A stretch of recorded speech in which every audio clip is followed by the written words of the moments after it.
Motion to accept the agenda. Councillor Campbell, Councillor McGowan. All in favor? Carried. Declaration of pecuniary interest, if any. None noted. And the Reeves report, that it's one of the things that has been in the news is the Alice Munro and what the municipality or the county or province or country would do. I think there's a lot of different stories. I think it's just interesting that we started honoring Alice with the Readers and Writers Festival approximately 10 years ago, and that shows that we didn't need to wait on a Nobel Prize, that we realized how great a writer she was. Moving on to the minutes of the previous meeting. Councillor McGowan and Deputy Reeve Reach. All in favor? Carried. Okay. Deputations. Gary, do you want to introduce them? Okay, thank you, Reeve. Tonight we have a couple delegations. The first will be with David Liu, Chief of Emergency Services for the County of Huron. He's joined by Ian Sertsima, 911 System Specialist for the County of Huron. Gentlemen? Great. Thank you.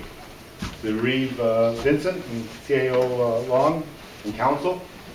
We're here to talk about Huron County Community Notification. That particular program, you may have recalled, it was called PRISM. In 2008, we developed a need for a community notification process. And at that time, if you recall, we went to several different suppliers, and the one that we chose was PRISM 911, which is out of Quinte West, and we purchased the rights to utilize that particular system. PRISM at that time stood for Protective Response Interactive Service Management, and the program was an interactive telephone system that allowed us to notify people on an ongoing basis. This was launched. It was launched in 2009, and was fairly successful for us. It wasn't as quick as we thought it was going to be, but it did do a lot of the things that we thought would be required at the time. And that was to get a message, a consistent message out to the general population in a particular municipality or in the county, or in, we could actually select a particular street if that's what we wanted to do. For that purpose, it worked very well. We use it for municipal water operations, OPP, tactical groups used it, so it had a lot of usages. At that time, we also introduced that particular program to hospitals, to nursing homes, to municipalities for their EOCs, for any component that would they need to bring their citizens or their groups together. The EOCs at all the municipalities are on board with using that. And again, we can generally call out that the EOCs in about 5 minutes for any municipality, or all of them easily within half an hour. System we were using was a 16-port, which allowed us to dial about 100 or 960 residents an hour. Keep in mind that is in 2009, and I don't think we ever really hit 960. I think the best we were able to do was around 700 calls an hour to get that consistent message out and be able to receive information back as to who accepted the phone call, was it an answering machine, or did they not understand the message, those types of things. Again, a lot of it had to deal with the length of the message and the caller response time that affected the speed. So if they didn't really understand, they had to play it over and over and over.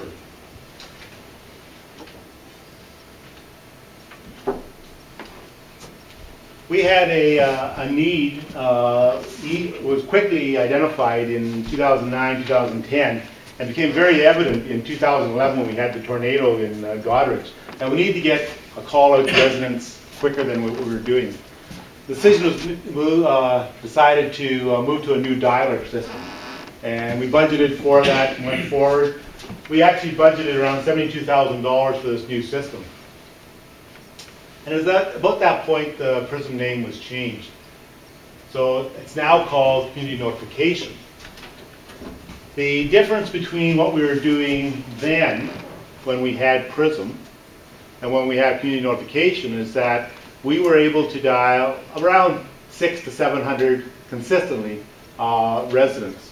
We have half the lines that we have originally anticipated. We have 50 lines on board. We tend to go to 100, but we have a testing phase.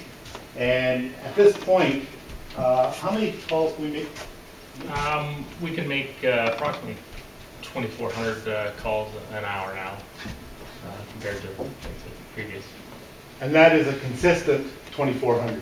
We anticipate that by the time we have all 100 lines up and running, that we'll be able to do somewhere in the neighborhood of about 48 to 5,400, depending again on the length of the message.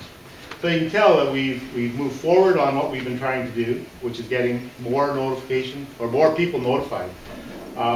As in the case of the nursing homes, and Mr. McGowan can probably attest to this, that when we call in, how many people do we call for you? Probably upwards of 150. Around 150? And how long does that normally take us, or had it taken prior to? Before, probably it would have been hours. It would have taken the girls to do it. To do? Yeah. Right. Easily hours. Now it's, I think, a matter of 15 minutes or 20 minutes even. Yeah. It's very quick. Right, and that's with PRISM. Yes. Now that we've gone to a newer system, it'll be even faster than that. So probably, I would say 3 to 5 minutes, we'll be able to notify all 150 people, no problem whatsoever. And with a consistent message. When that message goes out, they have the ability to say how quickly they're going to respond back to the facility, whether it's a nursing home or the hospital or to our EMS system or to your EOC. When can those individuals get to the location that they're required? And so that is, again, another advantage of this particular system. You'll notice in the lower left-hand corner of this screen, that is the new logo that we're using. It's called Huron Ready, Community Notification, and that has been approved through council for that particular system. So who operates the system? Nothing has changed. The county still operates the system. They allow various groups to activate it. Could be the OPP, could be your municipality, your REIT, your fire agency. They can contact to activate that particular system. Again, the information still remains confidential, and you'll only be notified for emergencies. And those emergencies could be anything from boil water advisories to police actions to things like if we have a major incident going down, maybe you want a major fire, you may want all those residents to stay in their homes rather than being exposed to whatever particulates are in the air. Or you may want them to evacuate, and we can do all those things. What is the cost of the system? As I said earlier, we budgeted $72,000 for this new system, and the system we had originally designed that we were going to go with was going to cost $72,000. And after about 2 or 3 months into the program, trying to determine whether or not the system, the dialer that we're going to use was going to meet our needs, because all we were going to go to is a 48 line system, Ian and the IT department decided that maybe we should look at some other options. And they brought that forward to me, and we decided to go with the Acuitel and have a company another company design the actual dialer program, as well as the program that would allow us to pull up the 911 information. So all of that, including the dialer, has cost us in the neighborhood of around $40,000. So there was significant savings from what we had originally anticipated. what's probably most important to the citizens of Huron County is what's the cost every year for us to be contacted? And it costs around $20,000. Between 20 and 25,000 is what they've been experiencing. But I guess the big issue is if you have the OPP call or you use it for your EOCs, what's it cost you as a citizen or as an organization? It doesn't cost you anything. It's already been looked after through your taxes. So that part of it is one of those feel-good things we are able to achieve.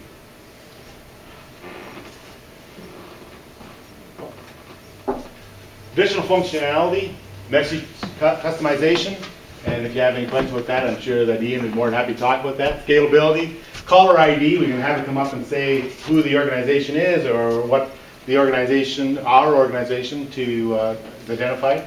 Remote access capability, so we can do it off-site. We don't have to be sitting in the courthouse to do it. Multi-user management, so again, as you said, the police and municipalities and so on can use it. The functionality remains exactly the same. All the forms that we had citizens provide to us in the past, those same forms are still within the system. We still use that information. We still do verifications across the county. I think we did around, about 10,000 or so this past August. We would like to have done around 30,000. That's the number of residents in Huron County, but we're well over a third at this point. And we did what normally would have taken us about 2 weeks to do. We did in a little over 4 hours? A week. A week? Yeah. So it's a few hours every day, but over the course of a week. So the information that, the way we look at it, the resident contact information is located in our fabric layer or our GIS, and that fabric layer is a 911 layer. And if you draw a polygon around a particular area, it doesn't matter what it is, whether it's oblong or irregular shaped or it's a single residence, we can pull that information up, make that phone call, and it's out in seconds. The database information required from the public, we maintain a secure database. And that hasn't changed since when we first put PRISM in. And again, as I said, the verification process, we found that normally we would do this in March, but we don't always have all of our citizens in Huron County in March. We have a lot of our citizens who live along the lake shore are only here during the warm months. So we did it in August. We'll probably do it again in March, maybe April.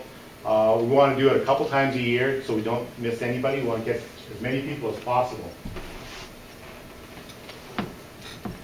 So the kinds of emergencies that we have been using it for: boil water advisories, police operations, whether it's missing children or persons, and we've used that several times for that. School lockdowns, we haven't had a lot of lockdowns in Huron County, but anybody that keeps track of what's going on in the papers will notice that, or in the media, will notice that there's lockdowns in a lot of communities around us, whether it's in Stratford or it's in London. There's lockdowns in schools, and it's just a matter of time before they progress into our more rural sectors. Crime prevention and alerts. We now have the ability, because we own the system, to be able to give out crime and prevention messages and alerts. There was a time when the police wanted us to put out a message about people locking their doors on their vehicles, and we couldn't do it because of the limitations of PRISM. So now that we own it, this program, we're able to do that. It also can be used for chemical spills and planned power outages. We've done that several times in the last week on behalf of Goderich. We also, for natural disasters, whether it's the tornado or any variety of natural disasters, floods, so on and so forth, we use it for the exercises that we've all been involved with over the course of this year. Dangerous or rabid animal alerts and emergency incident information updates. So how does it work? Now I'll let Ian talk to that. Basically, this functionality is much the same. In order to notify members of the public, the authorized agency that wants to initiate the call contacts us and lets us know what area that they want selected on the map. They formulate the message, call in, make a recording of the message that they want to go to the public, and once that's been done, the area has been confirmed, we send that call back to the person that's initiated it, and once we've been given the okay, that message gets sent out to all the people that are within, that have signed up within the area that has been selected on the map. And then once that gets initiated, we start getting feedback right away from the system letting us know who has received the calls, whether it's gone to answering machines or whether it's what sort of result it gets from those calls.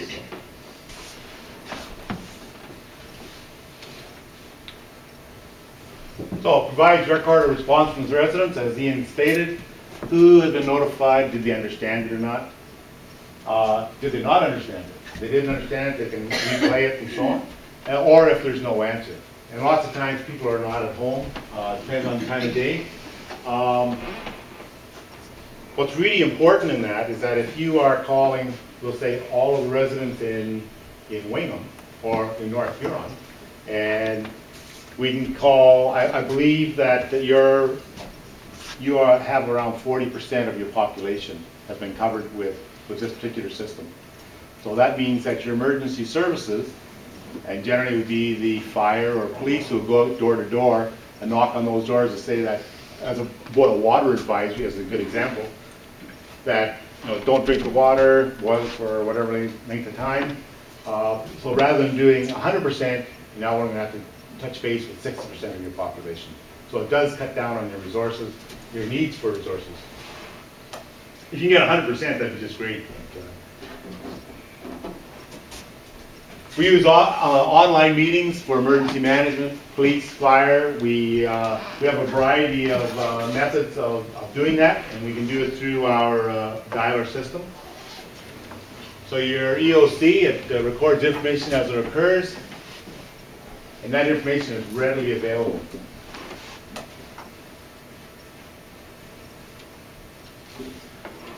In addition to emergency community area notification, as we said at the very beginning, we use it for your fan out list, and that could be for your own EOC, it could be for your public works, whoever you're trying to bring back in the middle of the night for an emergency that's going on. You can use this system for that. It does group notification lists. All you have to do is let Ian know, put it into a database. You maintain the database for us. So if there's updates or changes to it, you let us know. Ian dumps it into the system, and as soon as you need to use it, we activate it right away. So system contact verification, and again, we can do the verification just for that select group that you have identified, or we can do it for your whole community. As I said, we do it for community control groups, whether it's county or municipality, hospitals, emergency medical services, health unit, just about anybody and everybody. In fact, we have a lot of private businesses that have contacted us, said, we would like to use your system if there's a fire breakout at Hensel Co-op, or what is the one just up the highway? Thompson's. They both contacted us to use that system, and because they're paying taxes and it's free, and away we go. So we use it for nursing homes as well. So all of these groups, or almost any group that is interested, as long as they're within Huron County, we're more than happy to participate with that. Now, I'm not going to go into great lengths on this. We tried a number of different ways of trying to get people to sign up. These are some of the ways we've done it. This year, we were able to collect an extra 3,300 residents' information throughout the county. We had a volunteer go around. You may have come here as well. I know he was in Wingham. You may have seen him, Mr. McLeod from down in the Grand Cove Estates. He was going around gathering information for us. So that was kind of unique for us. And we were able to, again, as I said, get about 3,300 new residents signed up. The problem is that, people are always moving in and out of the area. So we're always trying to make sure that we got the most accurate information. This is what the form looks like. It's fairly straightforward. It's available on the web page. And if anybody would like a copy of it, we're more than happy to do that. How many people here have actually signed up for this? Yeah.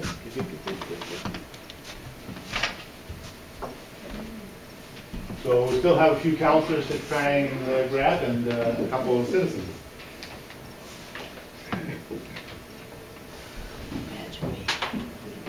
So are there any questions? David, if there's a school lockdown, who gets notified? Well, that's generally, if there's a lockdown, it's the police that are will be advising us that the school is locked down, right?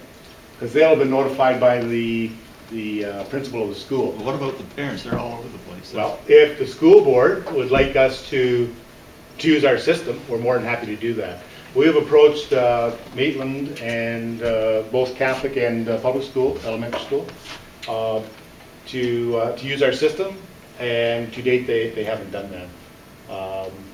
There's some interest, but they also have their own system, right? That they use for their busing system. Yeah. And so they are comfortable with that. They're not sure they want to go with our community notification. But, I mean, I think that, as I just explained, our system is really fast, much quicker than it used to be. So, you know, it may be in their best interest to participate in that. Again, we are not wanting to push it on anybody. We make it available, and if they're interested, then by all means, we're more than happy to have them participate. A question I've had, and I can't answer it, is it's called the 911 calls. If a person calls 911, who do they get, and is it related to PRISM 911? Well, when you call from anywhere in Huron County to 911, it's answered at our PSAB in Sudbury. Okay. And then that call gets routed to whatever the lead agency is, whether they say they want police, fire, or ambulance. If they say they want ambulance, then it terminates it gets pushed out to London. That all takes around about 3 to 4 seconds. So, But it's not tied into this. this isn't related at all? Not tied into this at all. Okay. Other than we use the 911 numbers in our GIS fabric layer to pull that information up. Right? So that is your roll number for your residence. Right. It's your address, it's your telephone number, and so forth, that you have provided to us that allows us to pull that information.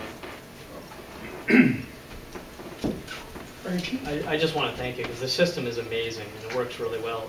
We use it all the time, not just for emergency exercises, but we use it, as you will know, for outbreaks.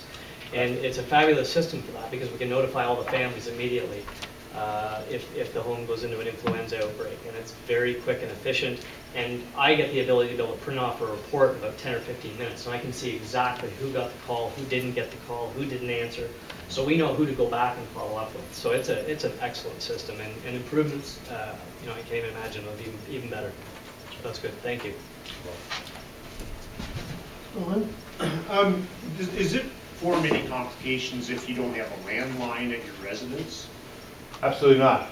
In fact, if we go back to the sheet, there's 3 different telephone numbers you can put on there. It could be your landline, or your home landline. It can be your cell phone, or a number of cell phones, or it can be your business phone.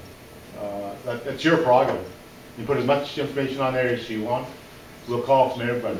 The issue is that it will ring the first one, and then does it drop down to the next one, or does it go through the whole? Depending on what the settings are on it, it may view the first call as successful. If it doesn't get a successful response at the first number, then it will try the secondary or third number, depending on how we have the settings. If we have the settings set that leaving a message on an answering machine is sufficient, it'll stop at the first number. If we have the settings set that we want to get this message through till someone answers, it will leave a message on the first one and then try the second one, depending on what the urgency of the call is.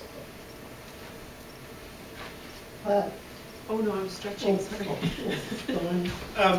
The other question I had, is the system like SMS, email capable? That's been one of our kind of goals along the way, and with the new system that we have, that is another module that we can add on to it.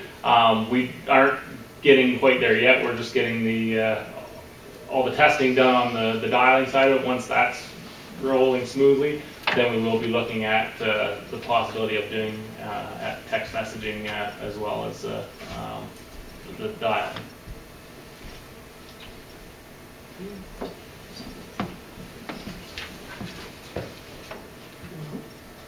That's answered quite a few questions, and thank you very much for the presentation, guys. Thank you. Thank you.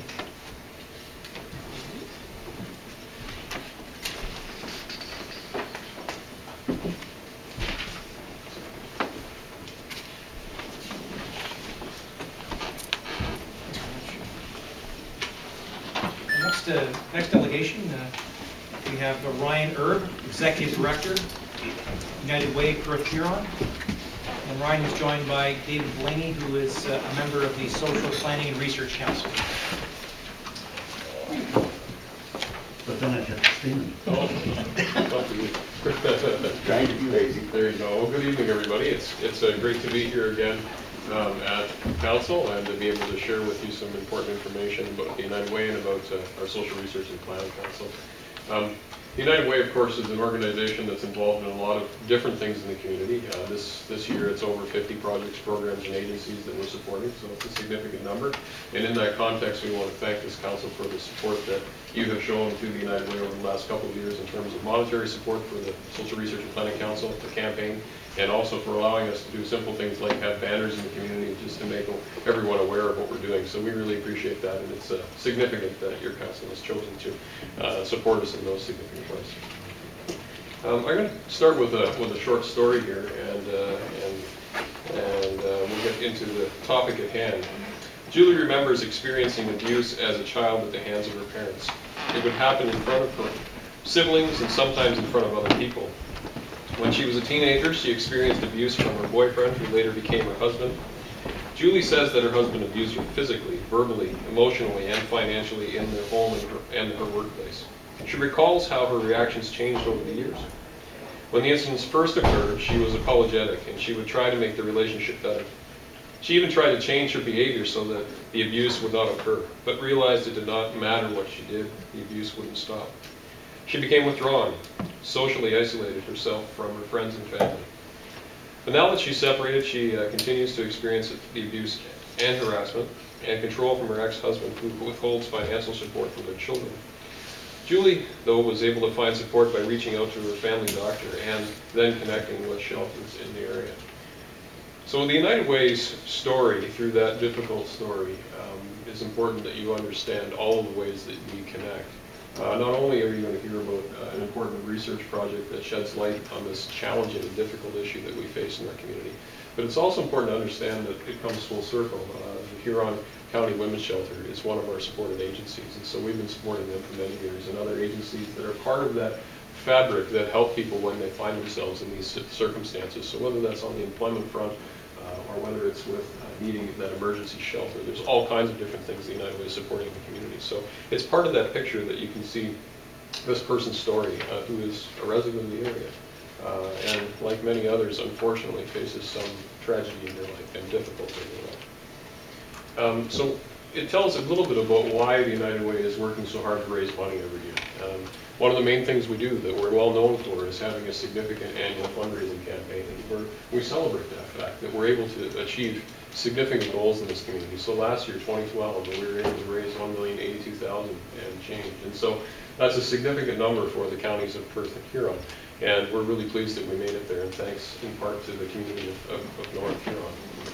This year our goal is a little more ambitious. We're looking to raise $1,115,000, and again, that's in large part because the requests are greater than we have funding for. So each and every year we have agencies, organizations that come to the United Way and ask for support, and Unfortunately, we are not able to meet all of the needs in the community. We would like to. We'd like to raise even more money so that we could meet all those needs. But at the same time, we have to recognize what's realistic for our community. So we set targets with those balanced goals in mind to try to support as many organizations as we can, and then also to meet our goals. So we're well on the way. Our campaign is running ahead this year compared to where we were last year, so I'm pleased to say that we're at about 21% of our campaign, and there's lots of significant things happening in order to raise those funds. In Central Huron, we were delighted with the partnership that we had with the VIA there to run something called the Amazing Race, and so we had a great fundraising event there just a few weeks back and raised $7,500 in an event that's going to turn into much more over the years we anticipated, so that's fantastic. There are things like connections with the Huron County Playhouse, where we sold tickets and a cross-promotion with them and raised several $1,000s over the summer. And so sometimes it's about finding those strategic partnerships. And in addition to that, right now, if you're interested in theater, we have a promotion on for the Stratford Festival. So $20 tickets for a number of different shows, including an extended performance list of Fiddler on the Roof. So I was just there the other day. It's worth seeing. You can head to our website for any of that information. So people always are wondering who we're supporting in the area, and these are a number of the agencies that are providing service in the region. All told, it's actually 12 different member agencies that are in your area that are providing service, and there are 4 divisions of the United Way. And last year I explained the difference between an agency and a division. I won't bore you with all those details again, but things the United Way have within our own office structure, things like the Social Research and Planning Council and the 2-on-1 support are divisions of the United Way because they're sort of permanent parts of our organization, and others are agencies that stand alone that we fund or come alongside in other areas, other ways. So I'm going to allow David Blaney to speak to you about the Social Research and Planning Council at this time. And I'm very happy to be here, and thank you for inviting us. And this is actually something new for me. I've just joined the Social Research and Planning Council, and so a lot of the information I'm going to talk to you about was new to me just a little while ago. Now, they approach the work basically in 2 ways. They do research on specific issues, and they also provide access to research to other individuals or funding groups or individuals helping in the community. Now, the purpose of these reports is severalfold. One is to educate the public. It also helps to generate funding priorities, and it assists funders when making decisions about where to use their current resources. And some of the reports we've done, addictions, transportation, socioeconomic impact of the recession, mental illness. And a task force has been set up based on one of the recommendations made in our transportation studies, and just recently a coordinator was hired to begin the task of using community resources and partnerships to try to create some transportation solutions in our counties. And I think you all know the problems created by a lack of viable transportation, public transportation anyway. Today, however, I'd like to talk to you a little bit about the latest research report, Violence Against Women. Now, violence against women is obviously a violation of human rights, and it has its roots in power imbalance and inequality between men and women. And the goal of this research report was to discover how Huron and Perth counties are being impacted by this. We began our research interviewing many local women who lived with the experience of violence. And it became evident quickly that, yes, women are being abused in our own communities. What else became apparent is that rural areas have higher reported rates of domestic violence, and that this is influenced by a number of factors. In small communities, everybody knows everyone else. I mean, you all know that. That's a function of a small community. But what it does do is make confidentiality very, very difficult. There are other factors, lack of affordable housing and employment opportunities that would allow women to leave current situations. For many of them, leaving home also means leaving their livelihood on a farm. Finally, there is fear surrounding the stigma that comes from being in an abusive situation. Sometimes, in order for a woman in a rural setting to truly get away from violence, they not only need to leave their way of life, but they need to leave their community, because both of them are interconnected. The impact of violence against women for an individual can include physical wounds and anxiety. Psychologically, many of these women suffer from post-traumatic stress and low self-esteem. Economically, they may be unable to get a job because of the abuse and lack of self-confidence. They may have no access to their household finances. Socially, they can become withdrawn and unable to interact with others. As a community, we're all impacted. Socially, there may be losses of a relationship, denials, it occurred, and there could also be negative impacts on children witnessing violence, both in their behavior and their emotional well-being. Additionally, there's also an economic impact on our community because of the social, legal, and health services needed. The reality is, we're all paying for violence against women. The top 3 services that are currently offered to women in Huron-Perth are advocacy, referrals, and counseling. Current service providers receive good ratings overall by the women receiving them. They felt that the services offered were helpful and that they were safe after receiving them. Additionally, they received support for their children and coping strategies, and they were able to meet others with whom they could relate. Interestingly, however, the top 3 services sought by women were housing, counseling, and financial aid.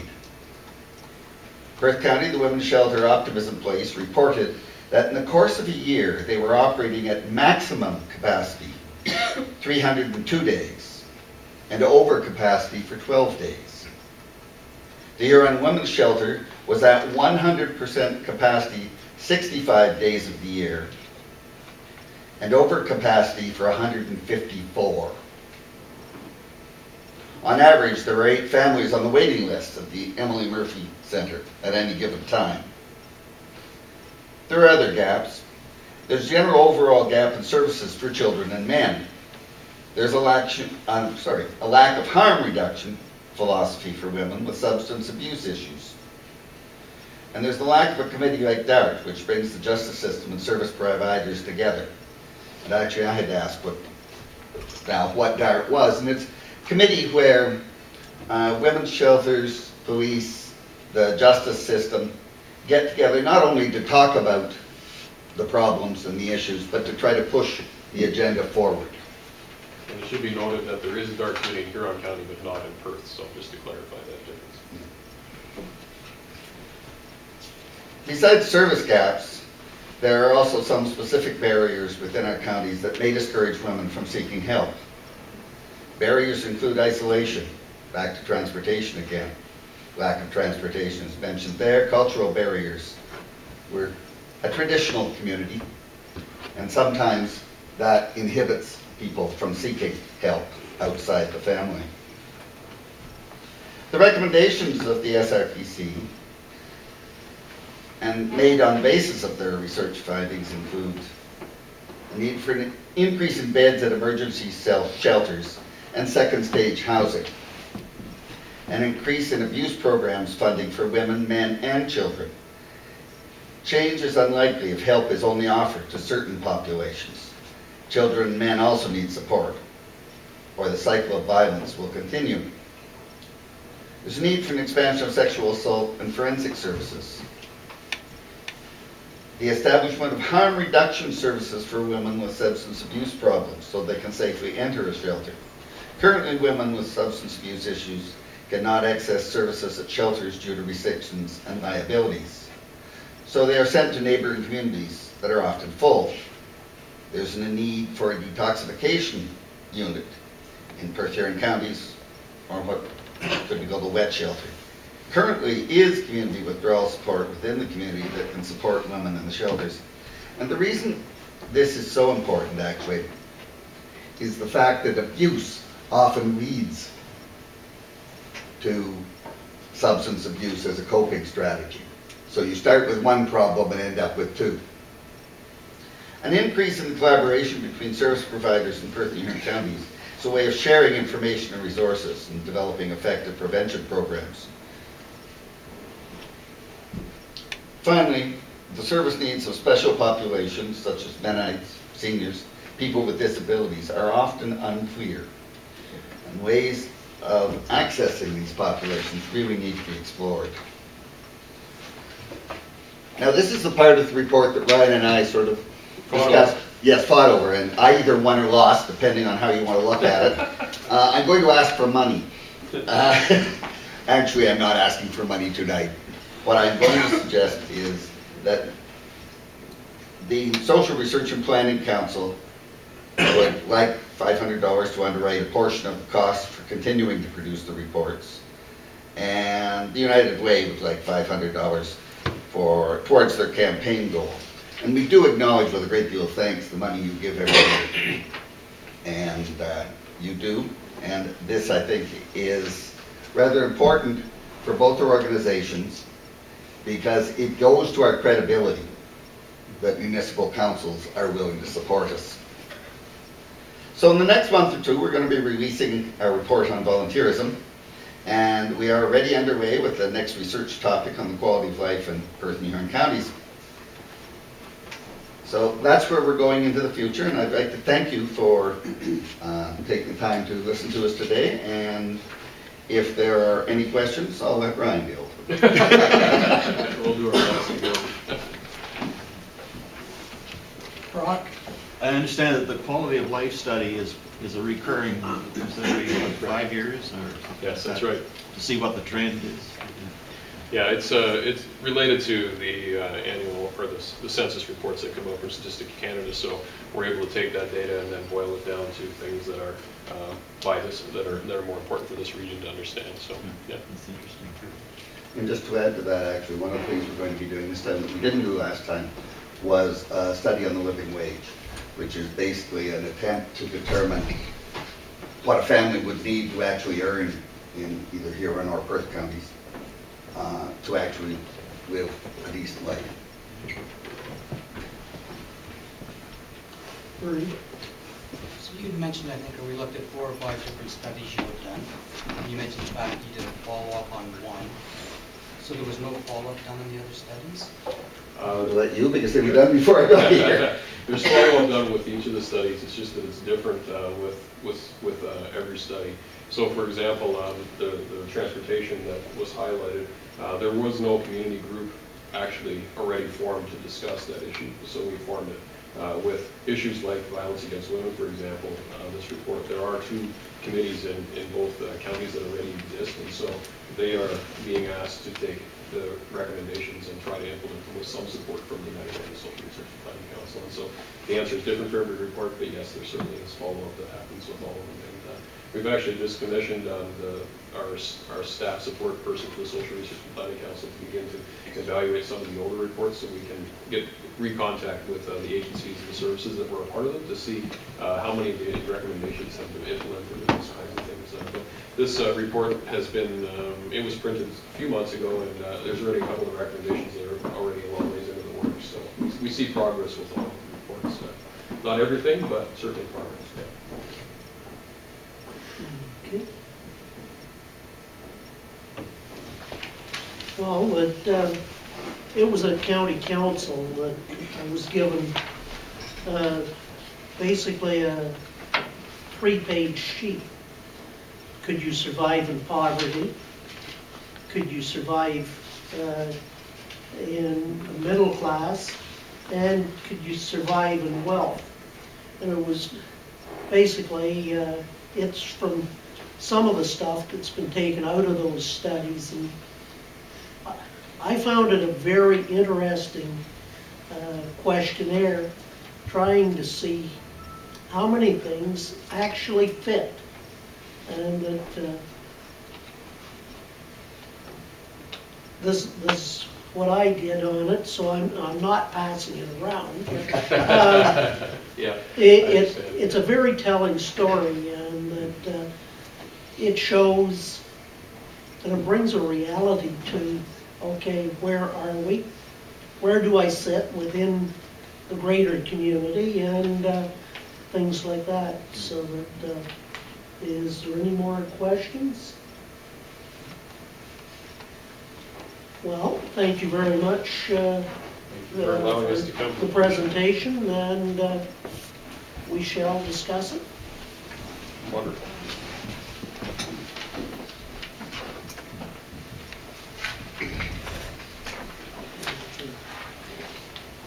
Moving to business arising from previous meetings, is there anything?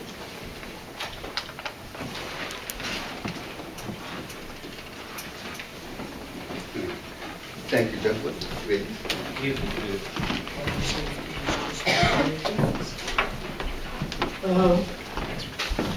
Moving to point 2, administration, source water protection, part 4 responsibilities, Clean Water Act.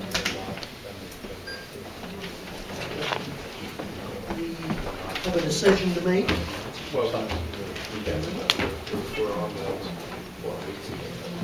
Gary? Under the Clean Water Act, municipalities are responsible for administering and enforcing Part 4 provisions in the source protection plans. And municipalities can choose to carry out the enforcement themselves, or they also have an option of retaining another organization to carry out the enforcement authority.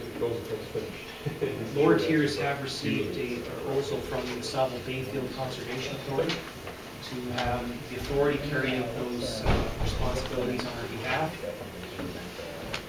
We're finding that most, if not all, of the lower tier municipalities have expressed an interest in retaining the Sauble Bayfield Conservation Authority to undertake the enforcement authority.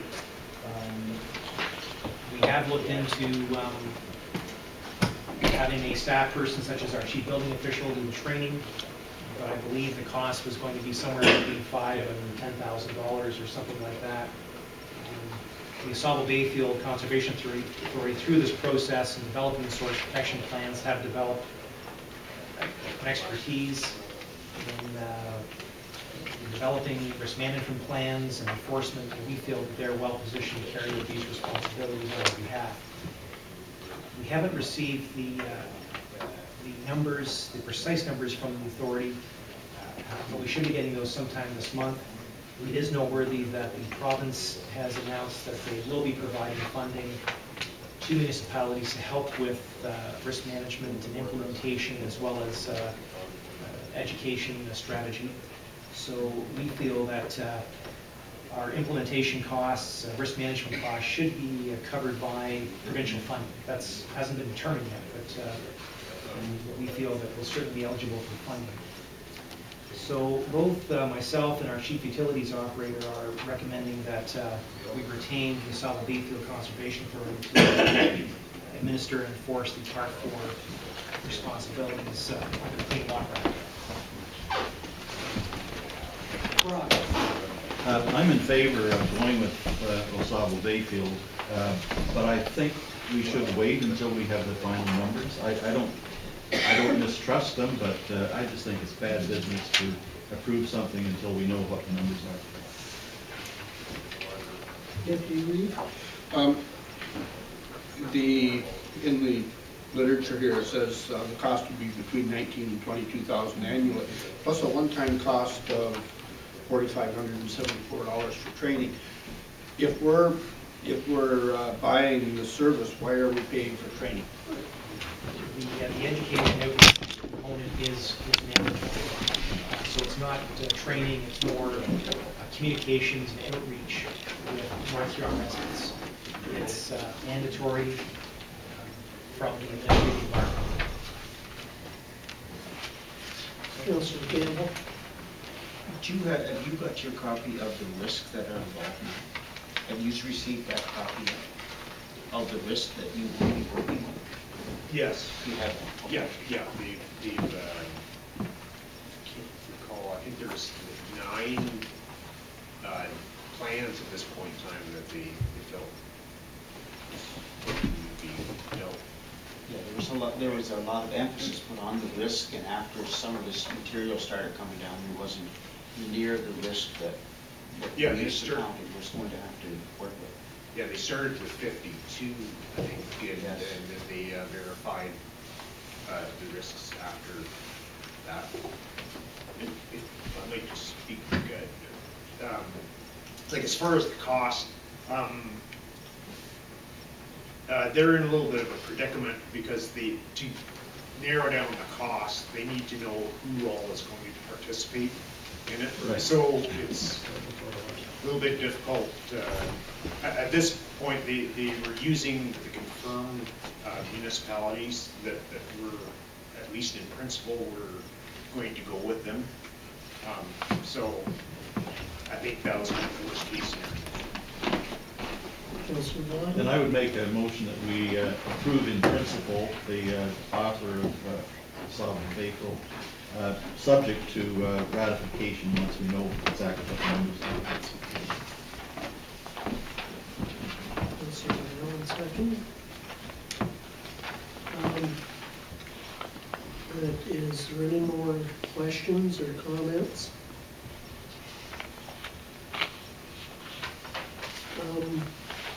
I'm trying to figure out whether I should leave the chair or not to make comments. I think it's, some of my comments is that I find this is totally an MOE download. The Walkerton happened. One of the reasons was MOE did not follow up on the work orders.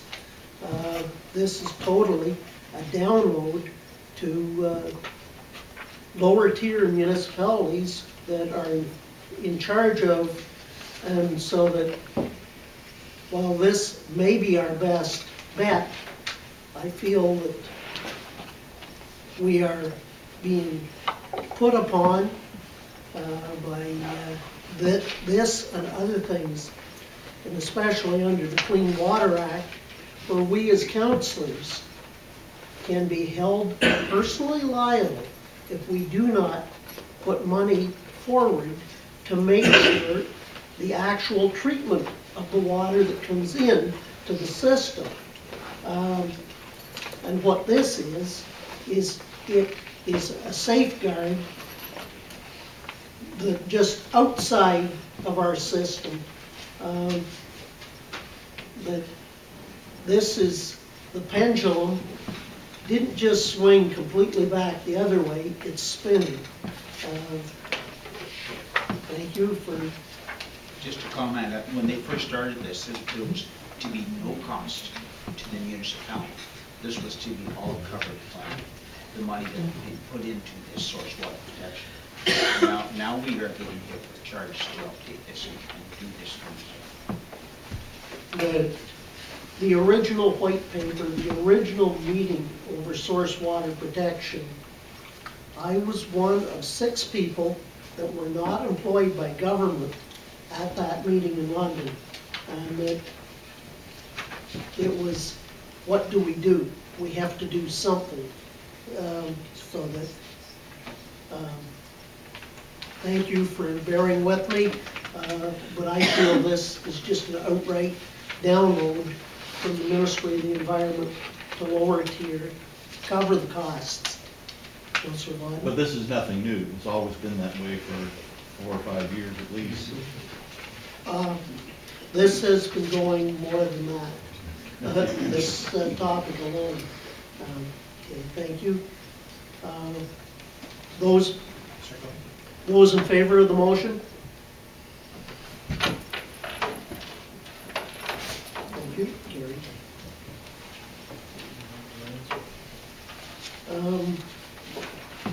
Moving to point 2, in administration, alternate voting methods.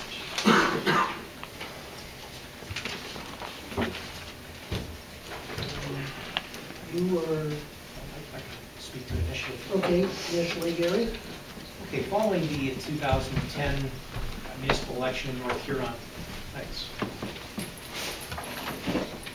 Following the 2010 municipal election, there was a discussion in North Huron and in other municipalities about the voter turnout rate.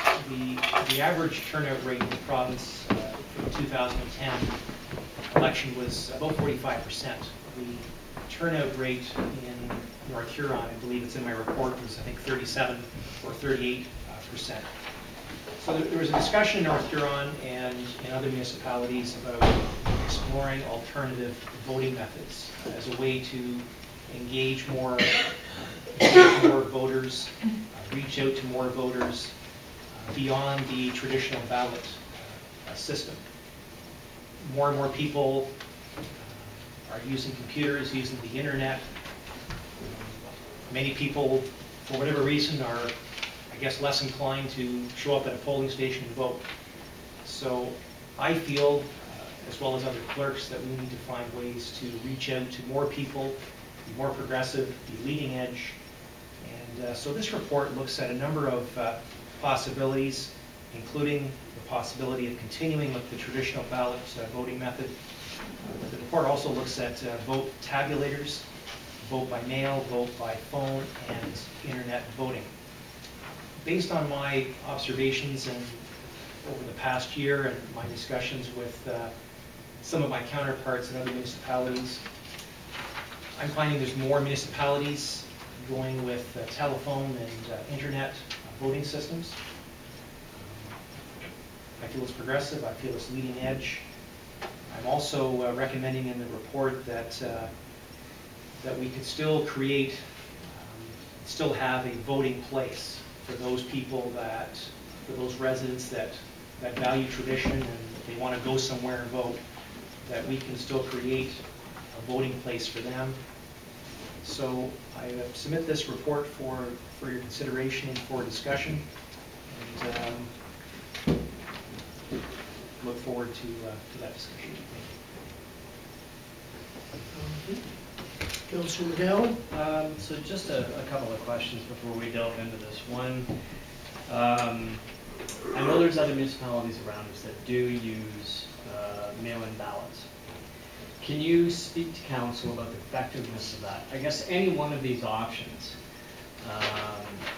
it has to be sort of tempered, increasing voter turnout with obvious, things like security, tampering with ballots, things like that. But at the end of the day, we need to have some sense as well that this actually will improve voter turnout, because if it won't, then it's a moot point. So there's a couple of questions that that come to my mind. What municipalities have you spoken to that have implemented either or of the methods that are in your recommendation? And if so, what improvements have they seen in voter turnout? And how do you ensure security of those systems? I think the systems, they are coming. Any kind of, you do any research on the internet, the voting by internet or voting by phone are becoming more and more popular, but how do you get around the concerns about security or tampering? I think that's a big question, and I don't know if you had a chance to get any information from. I know Morris Turnberry has used mail-in vote for I think at least 1 or 2 elections, and I'm curious to know how they have found it and any sort of pitfalls. Like, I think we really should talk to some of the municipalities that actually have had boots on the ground with these sorts of methods to find out what worked and what didn't, and were they able to improve it? Were they glad they did it, or was it a waste of time? Councilor Campbell? It was actually on the news here just last week in Bruce County, where one of the municipalities had gone this way, and they have gone back to the polling stations this year. Now, I didn't catch the name of it at first. I just heard the tail end, and I really wasn't paying attention to until they started talking what they did. But it was one of the municipalities in Bruce County, because they didn't see the turnout there that they were expecting, and they just weren't happy, just like what Councilor McGowan was talking about, and they have gone back to the old way. Deputy Reeve? I think as much as voter turnout is a problem, I think voter enumeration is probably just as much or more of a problem. And when people aren't enumerated and are not on the voters list, granted, they can go out and vote and get put on, but I think that we're missing something in the personal contact of people when somebody knocks on your door saying, hey, there's an election coming up, you need to be on the voting list, your voting station is. Probably is more awareness than anything, and I wonder if we did a mail drop to every resident in North Huron a week before the election, if we would improve our voter turnout and staying with the traditional voting methods. I think there's a couple other points besides what Deputy Reach is mentioning too. There's two prime ones that I think you see becoming more and more of an issue, and that is accessibility. Huron County has a high elderly population. We've heard from Huron Perth United Way about the transportation issue. That is a big issue for the elderly across Huron County. So that may be a roadblock. Also, voter apathy is a big thing, not just here, but all across the province and across the country, to be quite honest. And voters need to get re-engaged. It's easy to complain after the fact, but everybody's got that God-given right to go out and vote. And there's a lot of men and women lost their lives in order that we would have that, and I think they need to get out and exercise it. Some people, they think their lives are too busy to go and stand in line, but I think it's one of those things that only comes up every so many years. I think it's time well spent, and I don't know how we battle that apathy. It goes on, and we see it by the number of people that attend our council meetings. They typically only come out if there is a burning issue. Otherwise, voter turnout is extremely low. And we need to focus on that area too, how to engage the public more, which is one of our strategic points in our plan. Councillor Daly? I'm curious too, some of the people you've talked to, Gary, if they have the word system. Because again, if you were to do a phone, it would be great for me actually, but if you were to do a phone in, and of course, the first name that comes up, someone's going to go blink, I'll take him. Or you may have a lot of people voting from the Blythe ward that's voting in the Wingham ward. I just think that may become kind of confusing. I think this has to have we have to look at it a lot more. I'd be very concerned the fact that the first guy on the top of the list would get spoiled ballots. Would you call it that? Spoiled ballots. Archie? Just to be clear, I think if I understand the system correctly, it would be set up based on a word system. So the people in Blythe wouldn't be voting for people in Wingham, just as it is. Except for head of Except for the head of council. So that wouldn't be an issue. So if you...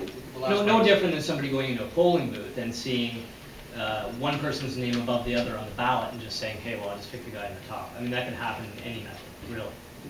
So they're not going to get on the phone and say there's 6 names? No. That's not how the system. But I'd like Gary to follow up on that just in case. PIN number too. Lots of numbers. Rock? When I looked at the options that for a newer system, I think the one that Gary came up with is the one that I would prefer if we're going to go that route. But then I was thinking, well, as Deputy Reach was saying, the real problem is lack of interest, lack of involvement.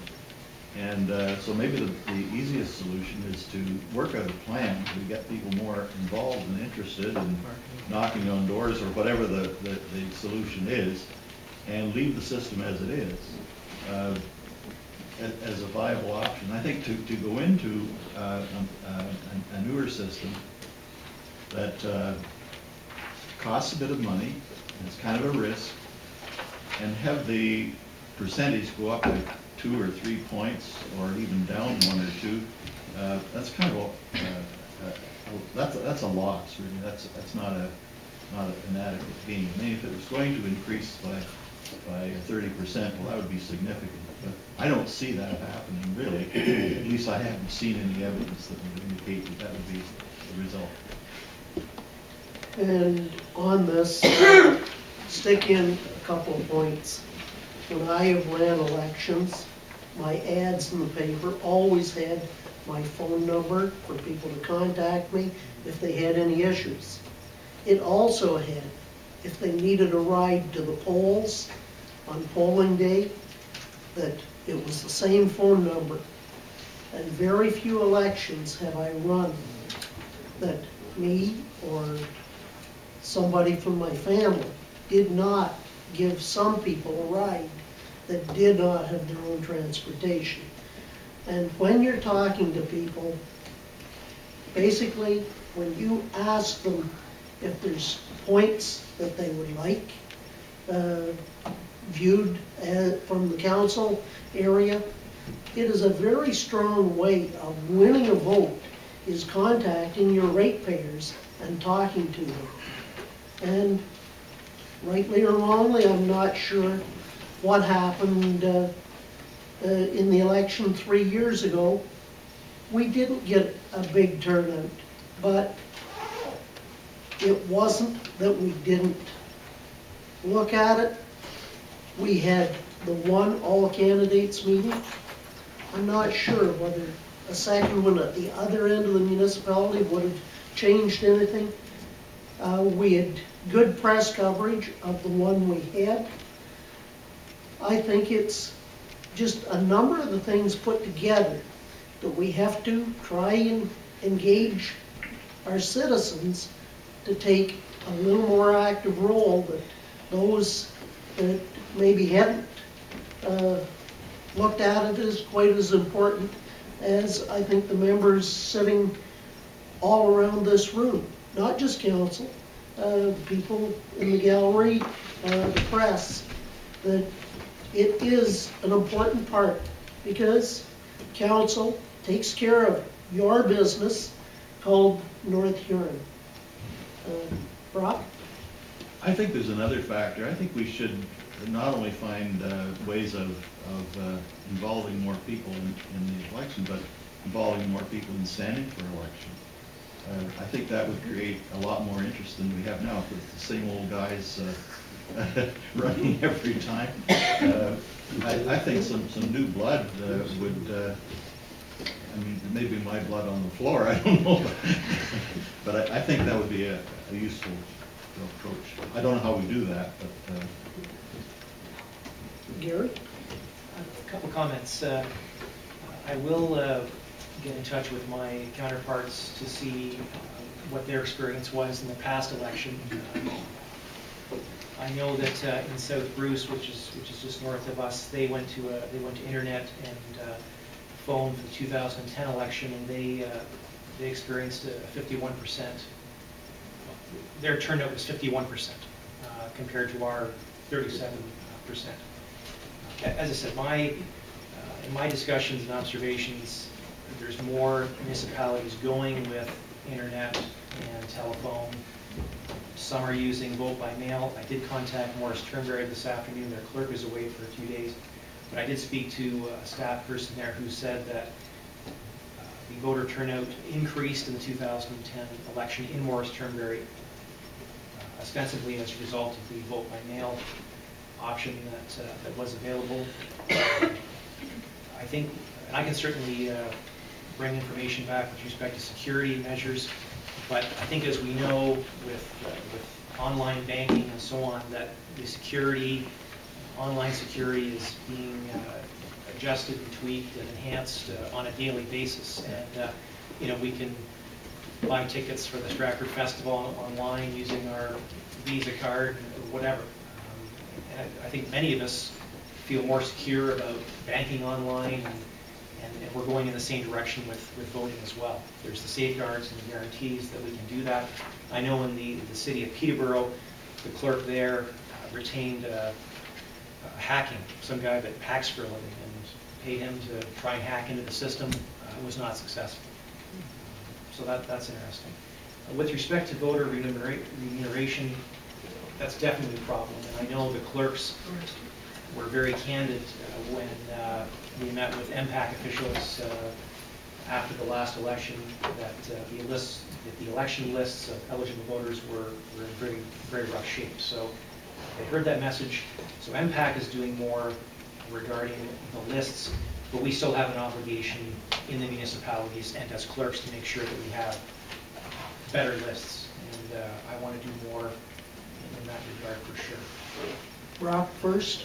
I just want to make clear, first of all, we don't remunerate our voters, I hope. We enumerate. We enumerate. Oh, yes, yes. Okay.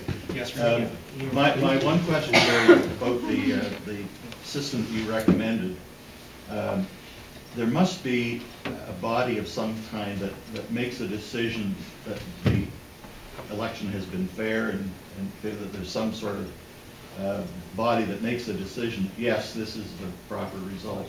And I'd also like to know how they report back to the system, how the system reports what the final score is. Just two other quick observations. One, the enumeration is a big thing. I heard from a lot of ratepayers that were very irritated, as you've already stated, they weren't on the list, so they just didn't go vote. And people that have been waiting forever, and North Huron. The other thing is there was a lot of ratepayers. Yeah, I don't think I was on the list either. I wasn't either.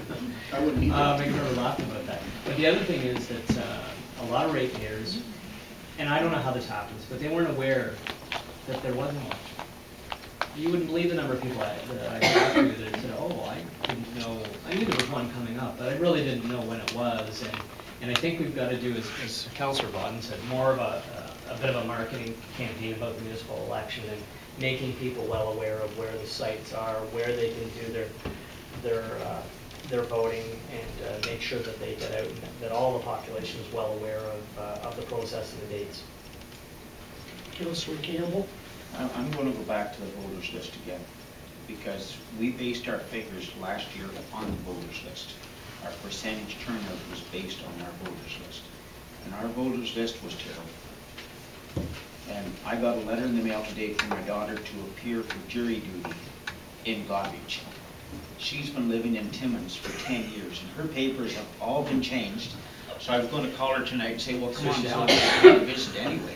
But that's how bad our lists are. And where they get these numbers from, they all come from our impact and all this information. And I think we have to find some way to get this kind of stuff.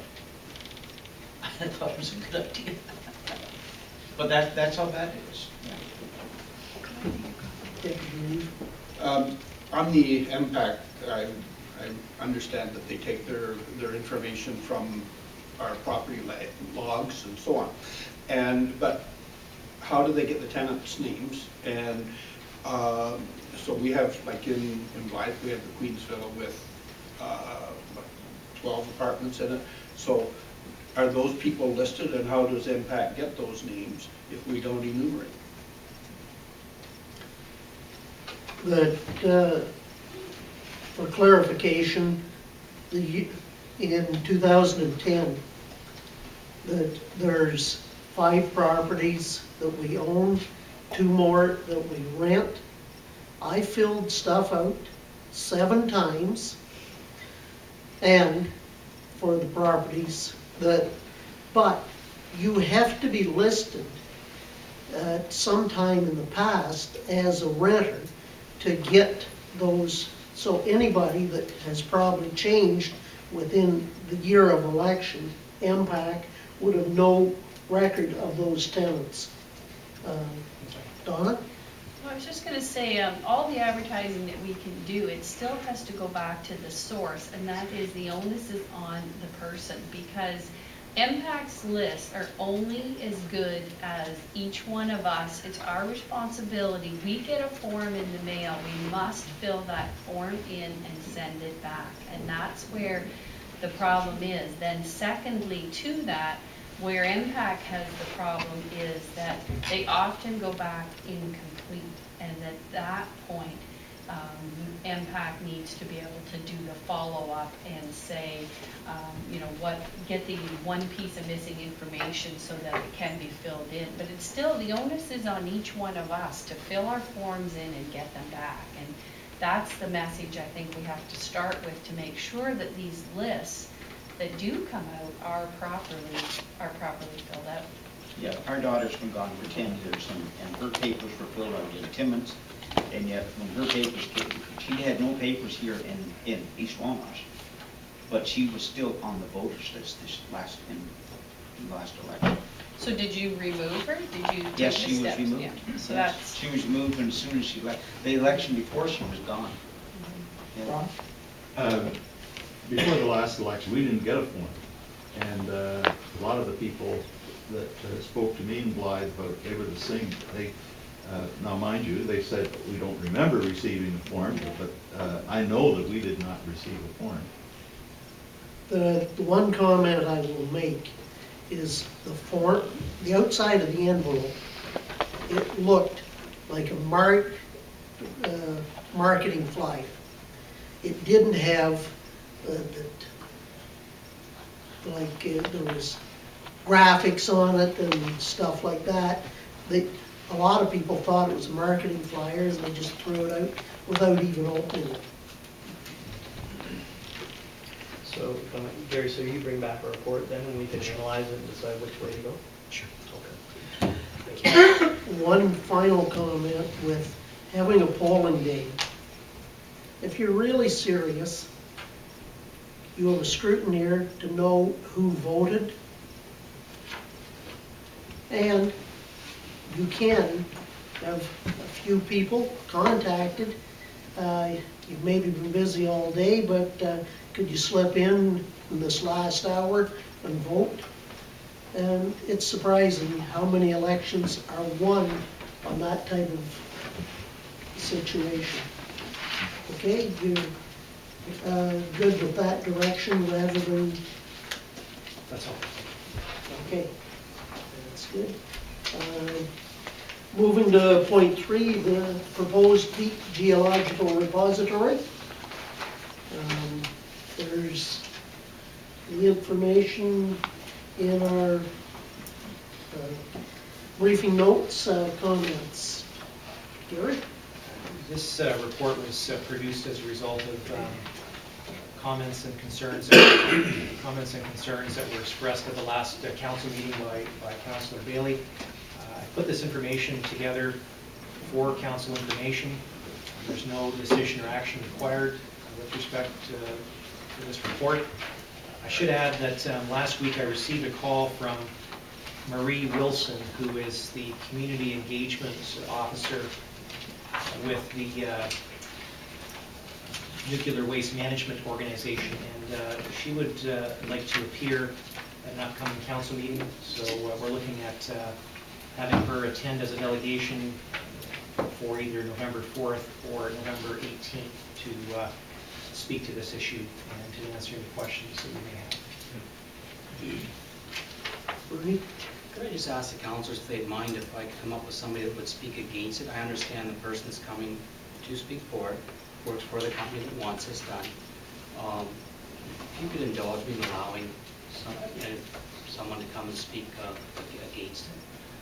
Just to be clear, my understanding is this woman is not from the company that's for it. She's from the Ontario Nuclear Waste Authority. She's an independent body. And they're on contract with the Ontario Power Generation. They are in contract? So They they are. are with them? They are assisting OPG Okay. with the regulatory approval process. Okay, well then, in that case, I don't have a problem with that. Although, the one question that I do wonder is really, we have no authority over this. We really don't. Although, it's clear from Gary's report that shipments are being transported all the time. We don't really have the say, as it's not in our municipality. We certainly, I think, could draft a letter opposing its location, wherever that may end up in, under certain grounds, and our concerns about risks. But I'm not sure whether we have really any, I'm actually certain we have no legal authority to do anything. But I think if we have some opposition, some concerns about what's going on and the risks associated with that, I think that we should voice that after we hear what's presented. Perhaps we could get CNCP involved to really make sure that the shipments are all safe. Yes.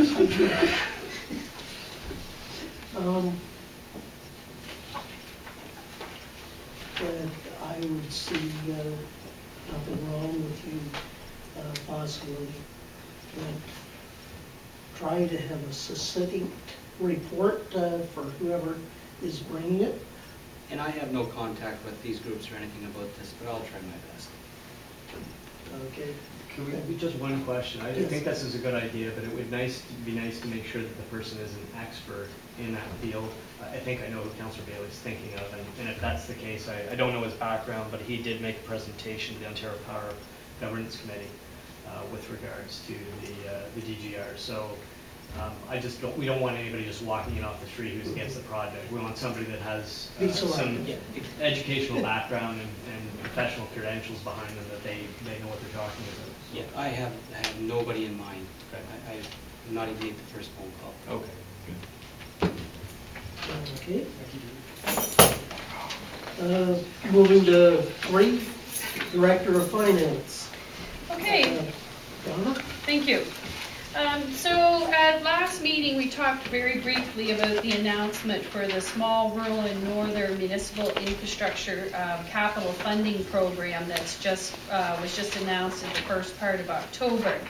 And so at the same time, and this is for capital funding, and so as part of that program, we need to submit an application, which we've been discussing for quite some time.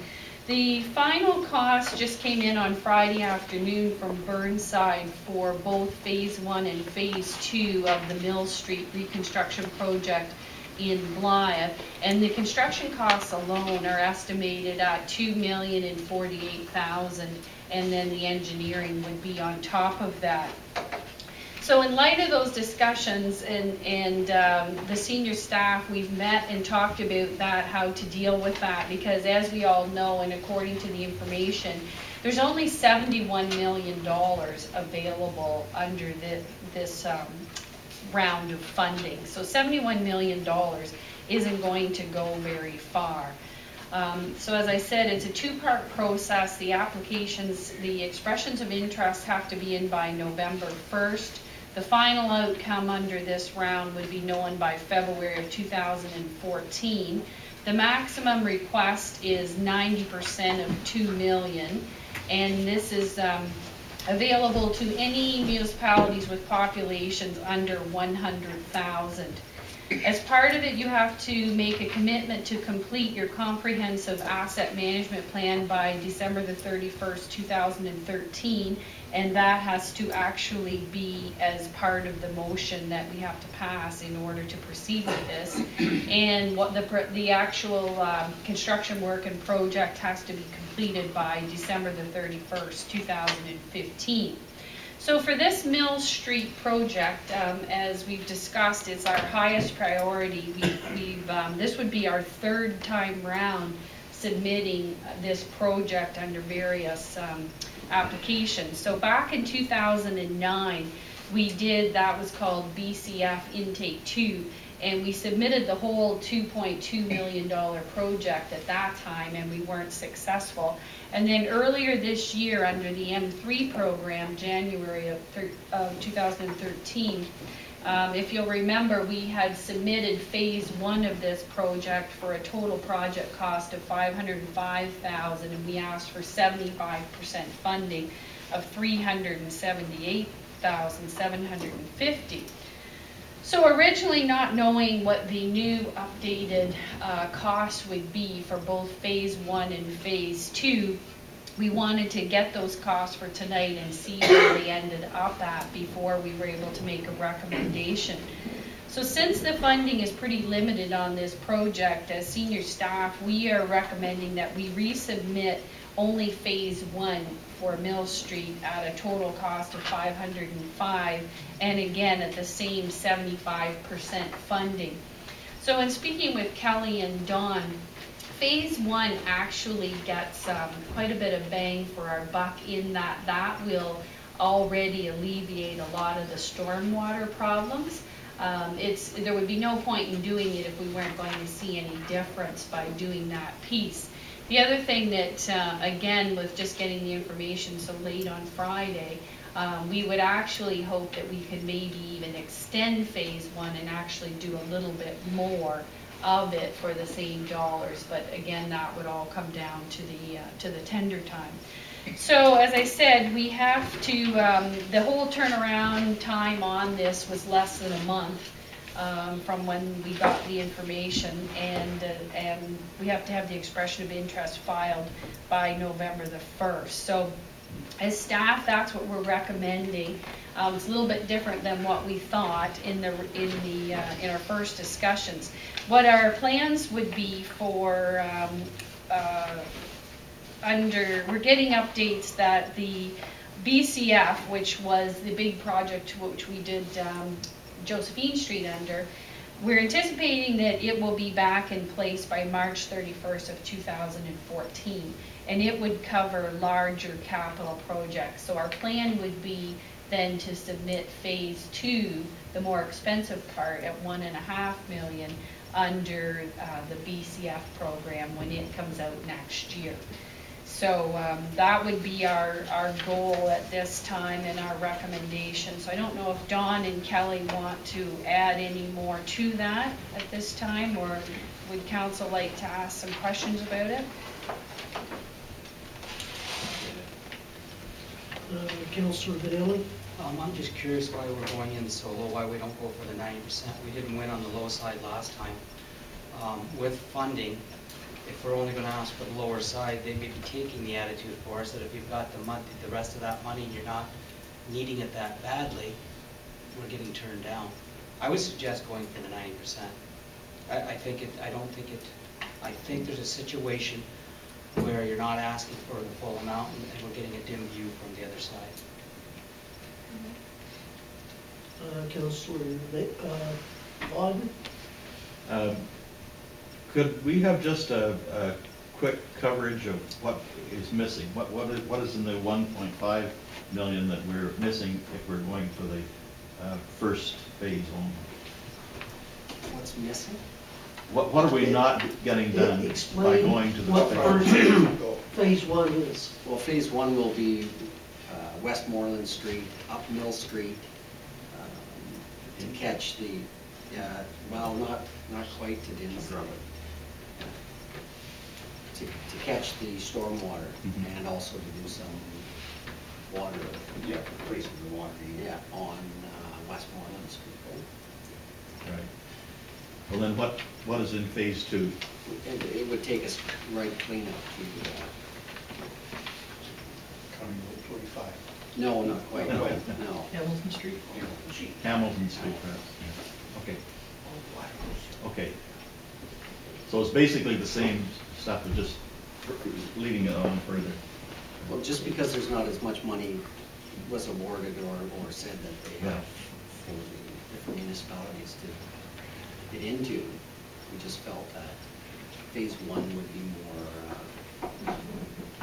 we would be almost guaranteed the money, is the way we look at it. Well, not guaranteed the money, but I mean, we would have a better chance of getting the money for phase 1 than we would for the whole project, because we're already over the 2 million for the entire project. I guess my question was very similar to Brock's, how far this is going to get us. This million, and it's going to get us then 2-3 streets. And up to Instant. Not quite, or at the corner, okay. Yeah, now, Donna talked about possibly, adding on to it or whatever, but that next block is a really important block. Right. From drainage, stormwater management perspective, so it would be basically, but it's just the way the phasing was, it wasn't included in phase 1. Okay, then I guess this is for Donna. Now, are you saying, am I getting this right, that there's going to be maybe more funding coming through In 2014, a different program. different program? Yeah. Yeah. Again, there's no guarantees on that one either, just like there's no guarantees on this one, so. But as I said, 71 million is a pretty limited amount of dollars to be spread out over, even if you take, we have 444 municipalities, and probably only about between 250 and 300 of them would be under the 100,000 population. So spreading it out that way, you're looking at, less than 400,000 apiece. Right? I would make a motion that we proceed with the phase 1 fund. And at the recommended 75%? Yes. I'll second. Taken James is seconded. He was in first. Any further discussion on this? All those in favor of the motion? Carried. Okay. The next point, Donna? Okay, so the next one is, the next announcement that came out was in regard to the, again, it's the same program, but it's called capacity funding, and it's for small municipalities like us who are less than 5,000 population. So we were very pleased early on in this process that we did receive $22,000 early on to be able to buy the software to help us gather the background for our asset management plan.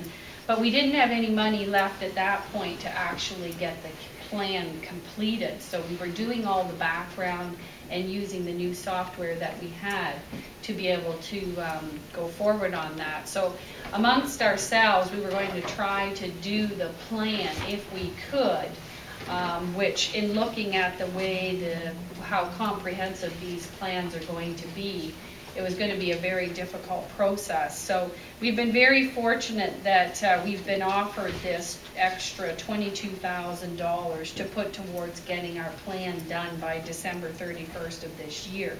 So this extra money, we have to pass a motion to accept it, and of course fill out a form by October 31st in order to be able to receive it. And as you saw in your agenda packages, it's only, like you can't take and spend this on something unrelated to asset management planning. The list is there. And of course, it's crucial that we have our asset management plan done. So my recommendation would be, as what I had hoped all along, was that Citywide, which is our software company, and they are developing the plans for most of the municipalities in the area, that now that we are able to fund it, that we do engage them to get this plan done for us by December 31st. So this plan is going to be, it isn't going to be one of the plans that sit on the shelf. We won't get any further funding from any level of government until we hand this plan in. So the information was in your package. I don't know if anybody else has any comments on it. Councillor Bodden? I just thought I'd like to make a motion that I don't think we have any choice. I'd like to make a motion that we move forward on this plan. Second. Deputy Lee Freach, seconds. Any further discussion? All in favor? Carried. Okay, so thank you. So the first, that was actually two motions. So the first motion was that we apply and send the expression of interest in to get the funding, and then the second part was that we have Citywide actually develop the plan. So I'm not sure. I'd add that to the motion if I may.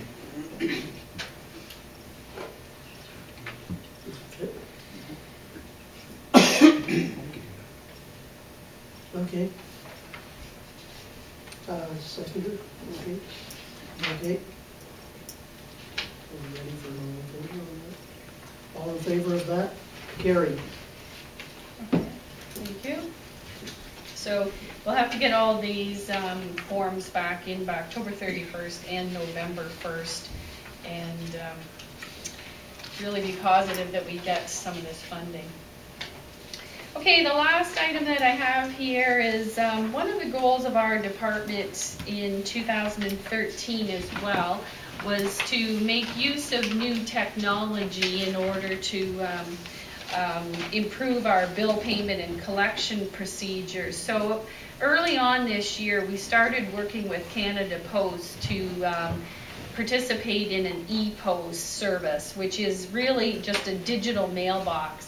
So instead of all the vendors taking a paper bill to Canada Post and they put them physically in your mailbox, it's all done digitally.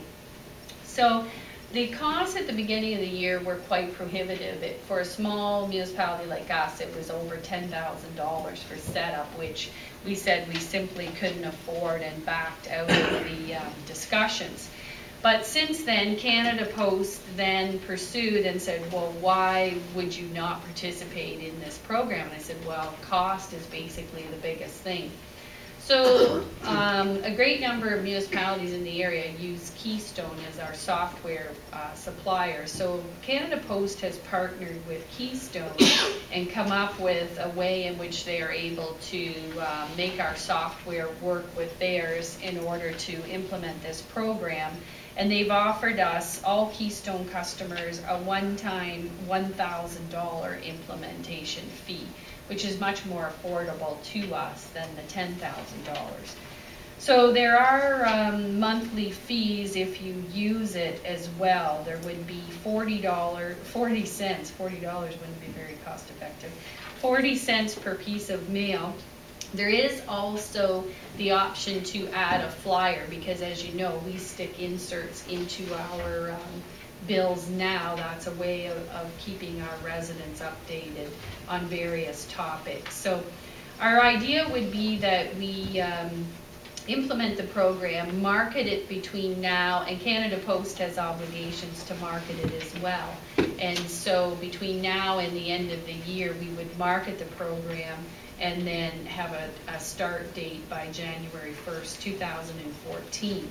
So we're not the keeper of the email addresses and all of that. I don't know if anybody's familiar with it, but basically people sign up with Canada Post and then they have a list of bills that each person can select to receive that type of bill. So they could select that they want their union gas digitally and now their tax bill, their water bill, and a number of other bills. They can make those selections themselves. So, and it's all done through secure, secure web business, and it's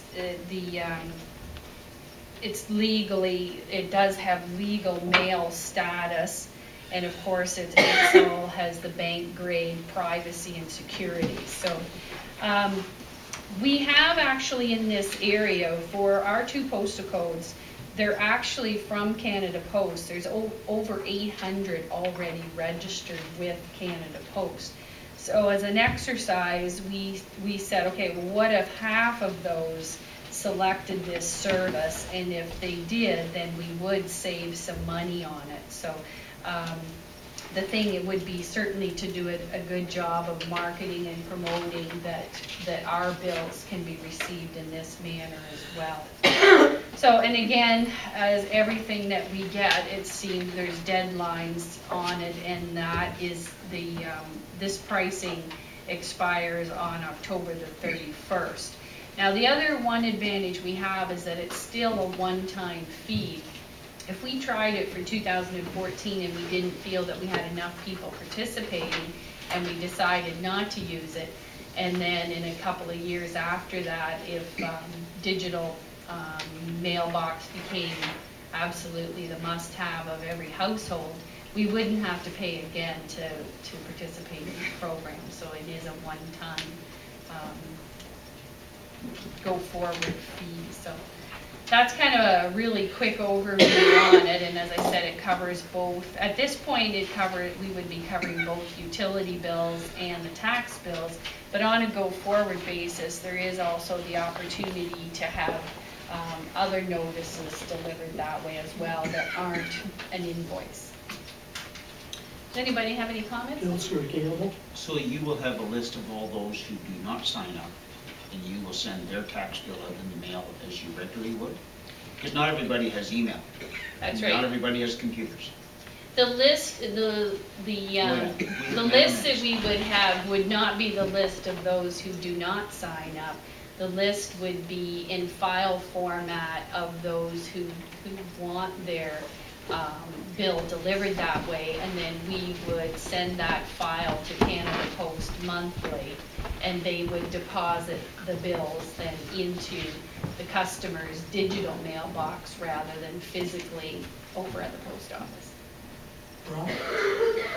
This is the first time in many years that I've disagreed with Donna. My life may be in danger. One of the problems with this is that our post office gets less usage. We don't get any credit for using the mail if the mail comes from other sources. So I would advocate that all of our mailings go through the post office, and if possible, even ship everything from the Blythe post office, because that post office is in jeopardy, and they're desperately wanting credit, and they get credit by the number of stamps they sell. When somebody sends out their billings and their notices by the machine, it's the machine that gets the credit, not the post office. So I would oppose this completely. Brock, sorry, I just want to answer that. So Canada Post is the one promoting this. It was Canada Post who came to No, but us. they don't credit the post office. But that would be a question I will go back and get a confirmation on that. Well, we've had confirmation on that. Like some of our companies, like Sparlings, they thought that when they were mailing stuff from their machine, that this was all great, it was going into crediting our post office. But they found that, no, that the company that sells the machine, they get the credit for the mailing, and nothing is credited to our post office. I think what you're seeing now is exactly what's happening in the States too. United Postal Service is setting up a similar system to this in order to negate revenue losses, because people are doing exactly that. So they're getting into business as well, and they're charging for it, and hopefully that's going to shrink the gap of the revenue losses a little bit. Deputy Reeve. I talked with my significant other about this, actually, and the comment that I got back was that we like the physical piece of paper to arrive in our or in our mailbox and sit on the desk, and it's more likely to be paid than if we get something by internet. So in our household, you will probably collect more interest from us if we go to e-post as opposed to a mail, because we tend to file the e-post stuff, and it doesn't always get looked at. Well, I think the part of the promotion of this is that if a paper copy is the way that you prefer to do business, you would still do that. It's only the people that are, I guess you call them computer savvy, that have signed up all the rest of their bills to be paid this way. It would be those ones who are already on the system paying all their bills through digital. All we would be doing is adding our bills to all the other bills that they already get. There wouldn't be any, we wouldn't be trying to force people to do away with their paper copy. But as I said, the new way of doing things, those who are really interested in getting things digitally, it would be those people we would be targeting more so than trying to take away your paper copy. Councillor Campbell first. I have to agree with Councillor Bob. I think this is a step backwards. We have fought to keep our post office open. And many times they've come in trying to do away with rural delivery and all this kind of stuff, and we fought to keep it. And I think we need to give them as much credit as we possibly can. Councillor Bailey. Basically going to voice the same opinion. We have a real dilemma here, because we can save $9,000, but we have to act in 1 week, right? Yeah. And you can't find that answer for Brock or for all of us and get back and have a council decision in 1 week. So we're going to lose $9,000 moving forward if we don't lose the post office. But I have to agree, these are jobs. And if we have to do it the good old-fashioned way to keep jobs, I think we should just keep doing it the good old-fashioned way. Well, How could you take care of that, Donna, where you could get that answer back to us and we can get back to you? As I said, we wouldn't be, right now, these 800 people, though, have already signed up for this. So that's like 800 people have already signed up with Canada Post to get their bills digitally. Yeah, but we're not sending to them digitally. So we're creating work for the post office employee. Right, but this group is already getting most of their bills through digital, and we would just be adding to them. But I certainly would, regardless of what happens, I would follow up on with our contact about exactly Brock's question to see how does it deter from each local post office's stats or that type of thing. To find out, you know, how it does deter that, because that certainly is an interesting question. Archie first. I was just going to say that if Donna does the investigation and finds that it doesn't in fact affect the local post office, then should we go ahead? Because I'm interested in saving money. I'm concerned about the jobs, but it's pretty clear. I mean, I'm very concerned that if it's going to affect the local post office, then that's probably not the best route to go. But if it doesn't, I would like to not lose the opportunity. That you're In favor. would make a motion in favor, I would- conditional on the information that Donna not finds being out, that it will not be detrimental. detrimental to local post office, yes. Brock, I do virtually all my banking online, and it's easy. What I'm talking about here is something that we as a council can control, and we can decide how our mailings are going to go out. It may cost a little bit extra, but this is loyalty to the community, because if our post office closes in Auburn and in Blythe, we're in deep trouble. It's an awful thing to face, and I think it's worth a slight loss of discount to maintain our post office, and this might be just the thin edge of the wedge. Well, I guess the real question is too, how much of the postage I would take, the majority is bought at the Wingham office for the bills, or is some spread out to the Blythe post office? We don't buy it through there at all. It's all loaded digitally online. So it doesn't go to Canada Post anyway, it's through Well, it Pitney goes, Bowes? yeah, it goes to Canada Post, Well, they get a but portion of it, but not down here now, No. so what's the difference? Where does it go? You just, the company that owns the They pay machine, the company and they load it. with the machine, you buy a quantity of stampings. and Oh, then- we've given it all away, then we might as well forget about this. That's ridiculous. What about that? I believe the town hall's been doing the same thing for probably 20 years, whether through Pitney Bowes. I know my own company, we use Pitney Bowes, we use a company called Depot now. And I mean, you buy the postage, they buy it from Canada Post, and they load your machine electronically, and it's been, most large companies do it that way. There's very few large corporate entities or municipalities that go down and actually buy stamps or postage that way anymore. yeah, we don't buy stamps. No, even the old days when we had the old Pitney Bowes machines and I had to take the machine down to the post office to get them to reload it, that was probably 20 years ago. They don't do that anymore. It's all done over the internet electronically or with a card. So I don't get how this is going to affect the local post office. It's not, because we've already bypassed it. It's a done deal. So there's not going to be any effect there, because we've been doing it this way for 20 years. Or longer, I don't know. Well, I think it's important, though, to get confirmation from him on that, because we want to make sure our post office stays open, both Blythe and Wingham, and, I mean, we've supported them through, We do our mass mailings and things like that.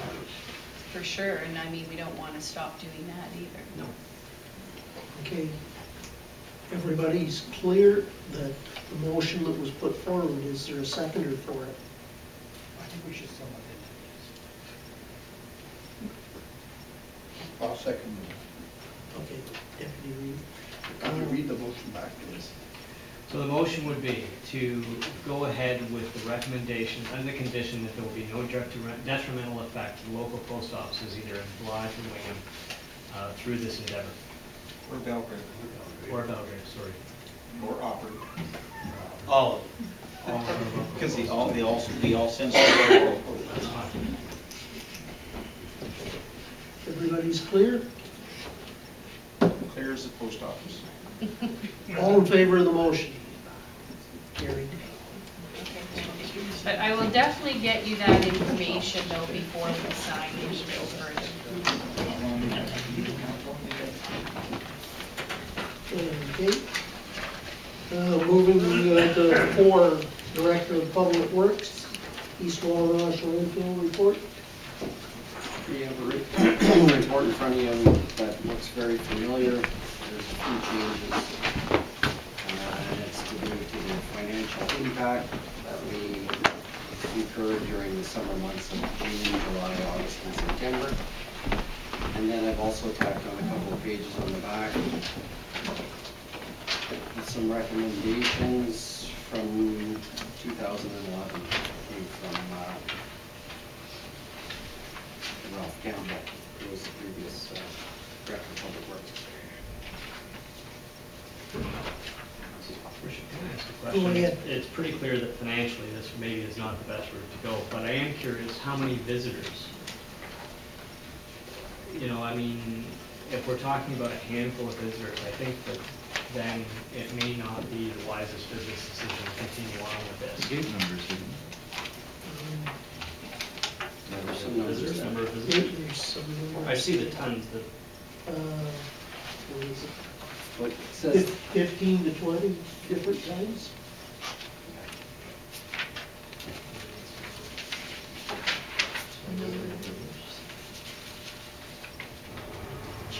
we have about 65 of the same residents using the landfill on a regular basis. Of these 65 residents, 10 of them live closer to the Reed Road site, and 15 to 46 of them bring only recyclables, cardboard, wood, or metal to the site, which we don't charge for.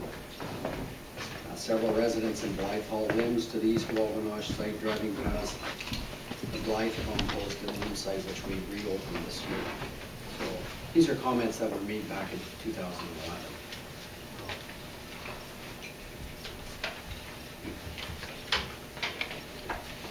James? Do we want to make a decision on this tonight, or is this something we want to mull over for another month or so? Or next meeting? Or what is your pleasure, council? What are we going to do in the meantime? I'd like to see some plan for what are we going to think about, or are we getting more information, or just thinking about it? Deputy Reed? I think last year we closed the Wallenosh landfill site for December, January, February, March, and April, so we didn't have snow removal. No, we didn't. No, No. we didn't? We did That not. was a recommendation. That was a recommendation, but it was not followed.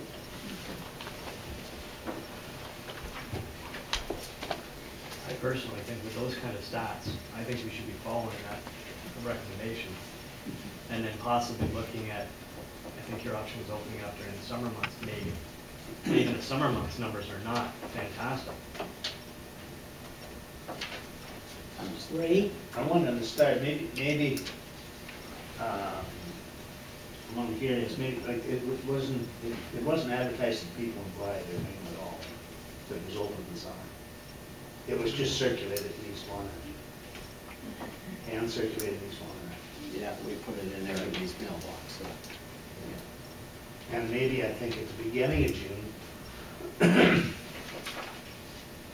it wasn't used as much in June because it wasn't advertised for the first of June until June was going, so, yeah, close to it. So whether that gives it a fair shot or not, and then I look at it as should it be open one day a month, all year round. I think this is, that gets into an operational logistical. I think you can pretty well say if it's closed in January, if it's closed in the winter, it's going to be closed for good. That's inevitable, right? I'm sure. I'd be willing to try option one. I think that we're going to give it a fair chance, close it for the 5 months, December, January, February, March, and April. Reopen it in May, and by the end, we'll know by the end of next season whether or not it's feasible. Once or twice a month in the summer, which is your preference?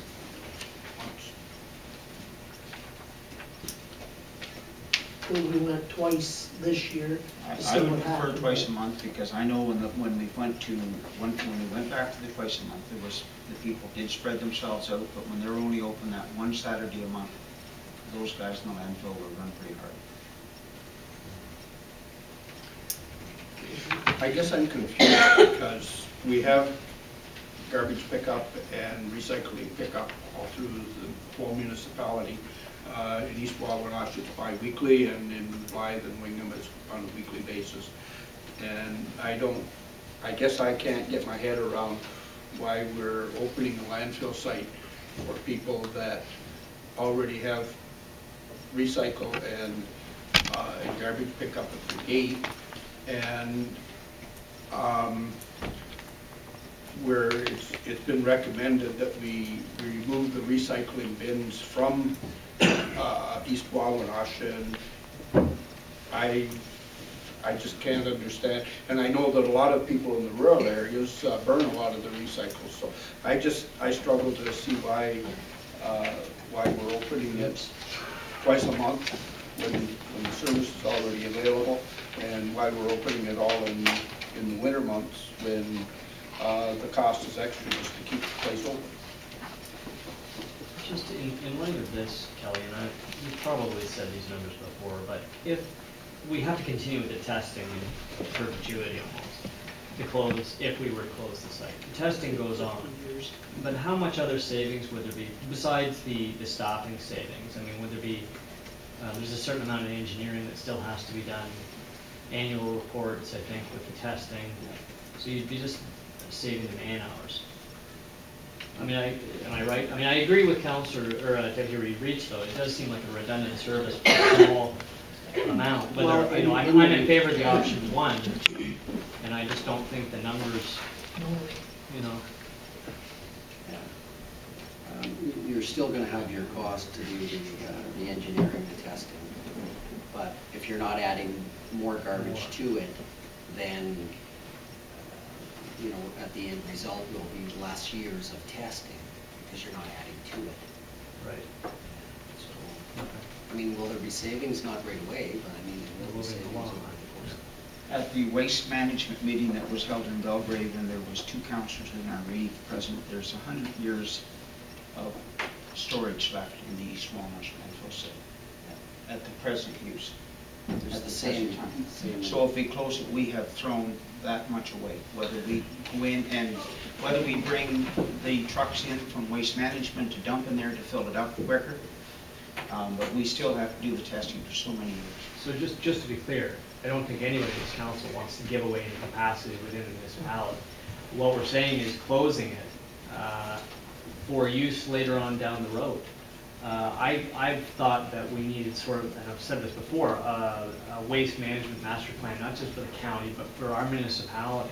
I don't know why we don't funnel all the waste into one landfill and then shut it up and go to the next one and use it, rather than sort of doing piecemeal work and having twice the cost. It doesn't make sense. Yeah. See, and you can do that, exactly what you said. Right. We've got about 100 years in the Wingham, well, 80 years in Wingham and 100 years in East Wawash.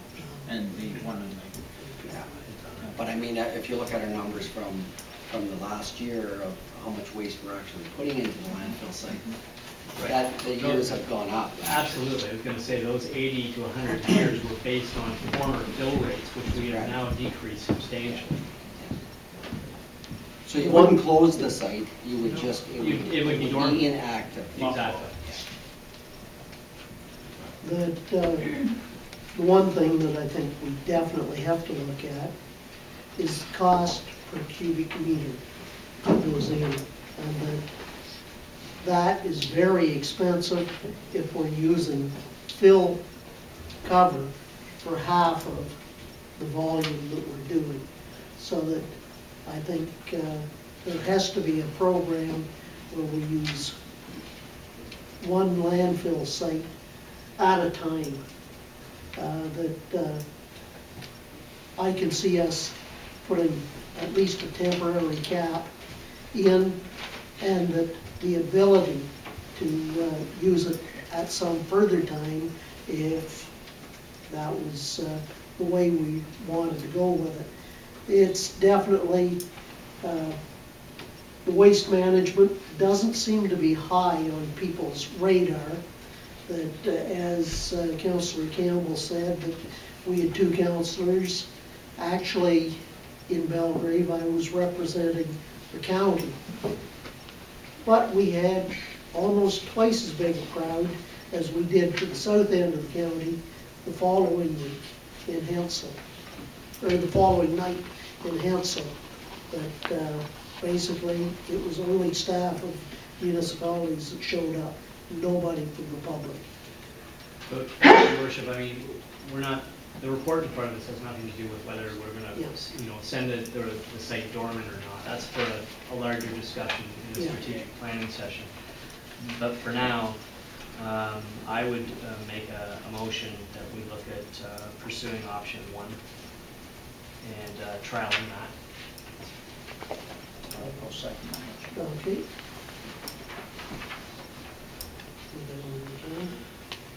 Any further discussion on this? Just so on that motion, can we put in that we are going to remove the recycling bins from the site? That's part of it. No, that's an add-on. Part of it says remove the recycling bins from site. I thought that was all part of Oh, it. yes. I would No, agree. That's fine. Yeah, I think that is part, if you look down there, Jim. Yeah, that's so, yeah, okay. It's clear. All in favor of the motion? Carried.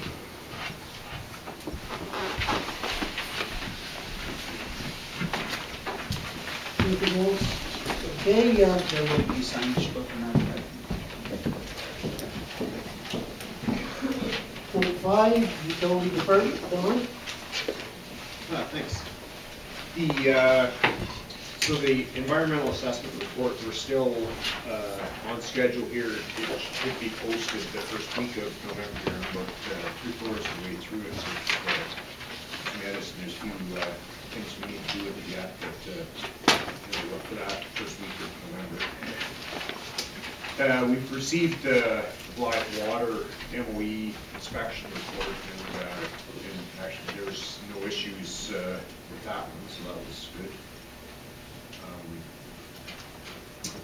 Skipping down to the Wing Water, the new pump. I'm meeting with one of the suppliers tomorrow. There's a bit of discrepancy between the 4 suppliers as to what horsepower that pump needs to be, and since it's just bordering on the 100 horsepower, it may cost additional to step it up to the 125 horse, which is really the next step in size of motors. And then of course there's the equipment and everything. It could potentially add 5,000 to the original estimate of 35. But again, I'm meeting with him tomorrow to find out why he is sizing his smaller than the rest of us. Yeah, so the Wingham MOE inspection, it had taken place as well. To date, I think the only issue that we've got has to do with being able to retrieve the alarm logs off the SCADA. Like they're sitting there, but they're not in a format that we can transmit to the MOE guys. So anyway, Richard's working on that, so I think that's really the only minor issue that there is with that.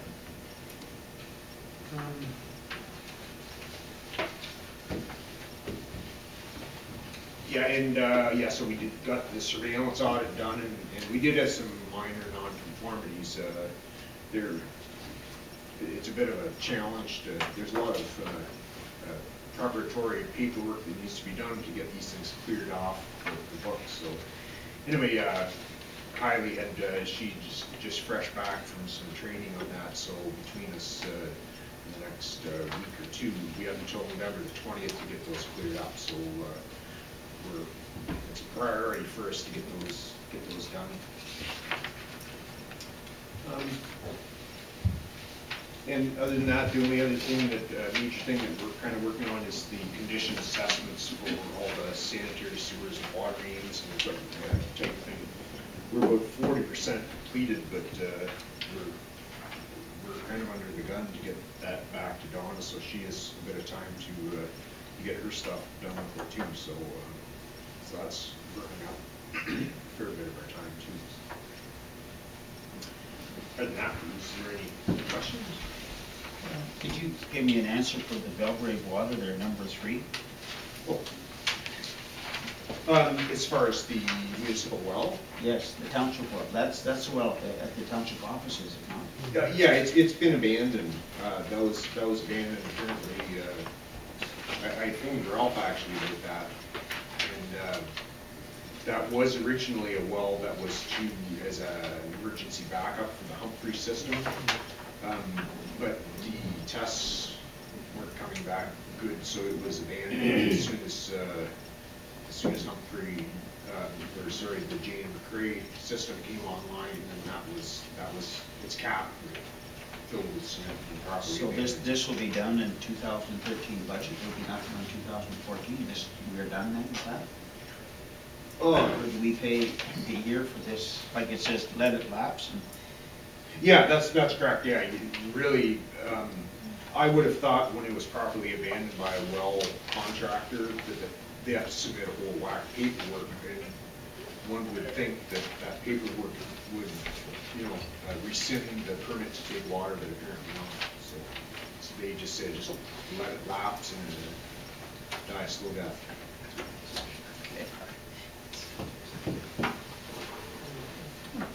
Any further questions? Brock, Move acceptance of the chief operator's report. as presented. Yes. Got that? All in favor of the motion? Moving to point 6, Director of Recreation and Facilities. I have a report that I dropped on your desk.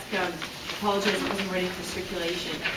The recommendation here is that council approve the application for a Trillium grant for renovations to the Wyndham Library, and those renovations would include the replacing of the windows, painting inside and the first floor outside, and looking to replace some flooring.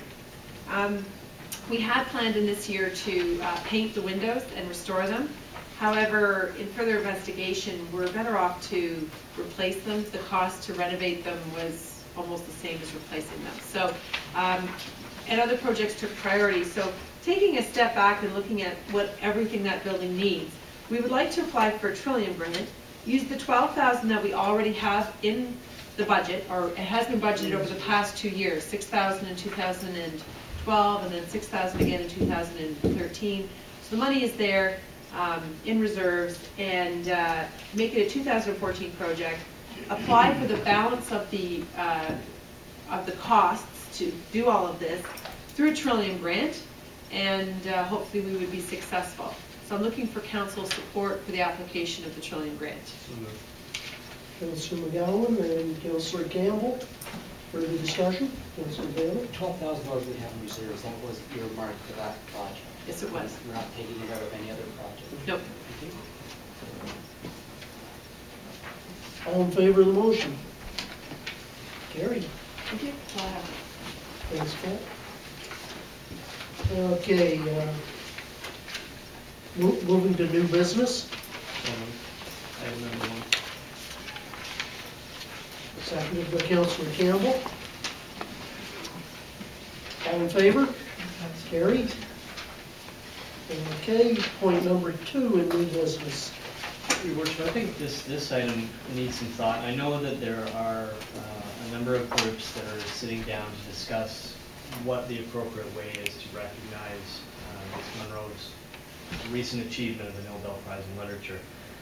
I'd ask that, once those committees sit down, that we liaise with them to find an appropriate way to recognize that, whether it be on local signage or I'm not sure what manner, but something that's dignified and fitting the award that she has been so fortunate to obtain. So I don't know whether we should send a letter back to this group indicating that we wholly concur with them and invite them even to be involved in the committee, which they may already be. I think Bernad's heavily involved in what's going on with Ms. Monroe, and I think that would be an appropriate way to do it. Get input from them as well. Is Bernie? Just a question. Do we read this? My understanding is they want to put some sort of small sign on, a sign that we have to block parents on, my famous signs. And the other, I don't see this as a big expense any more than putting them block parents on or the Wingham Police. This is just the two at each end of town. No, I realize that, and but this is the Nobel Prize for Literature. This is not some small award. And I think that it would be wise to, the whole group, I know that there is talk about having some kind of a celebration or something. And I think that we just need to make sure that whatever we do to signify this at either end of the township or the town or wherever needs to be something that is fitting of the level of this award. And I don't have a problem with that. I'm just thinking that this is the sign that we put all our things on, and I think just a small sign. And I agree with you, Archie, it's a fantastic award she received, and we should be getting everybody together and making it work. But I don't see a problem with this. Well, I guess the only observation I would make is that Ms. Monroe winning this prestigious award is not a service club. That I concur with working with all the other groups and moving forward together on something that befits the honor. And is that enough direction that you can get back to the other groups, Gary? That is helpful. In fact, we're looking at bringing together key stakeholders actually in a couple of weeks to initiate discussions. Wingham BIA, horticulture, Friends of the Museum, other municipalities. We're going to have a meeting in a few weeks, actually. Basically, as part of the Readers and Writers Festival, Huron County Tourism is already involved as possibly somebody that, or a group that maybe should be appraised of what we're thinking of anyway. So that's direction. Okay, moving forward to council information and things that councilors may want to bring forward for further consideration.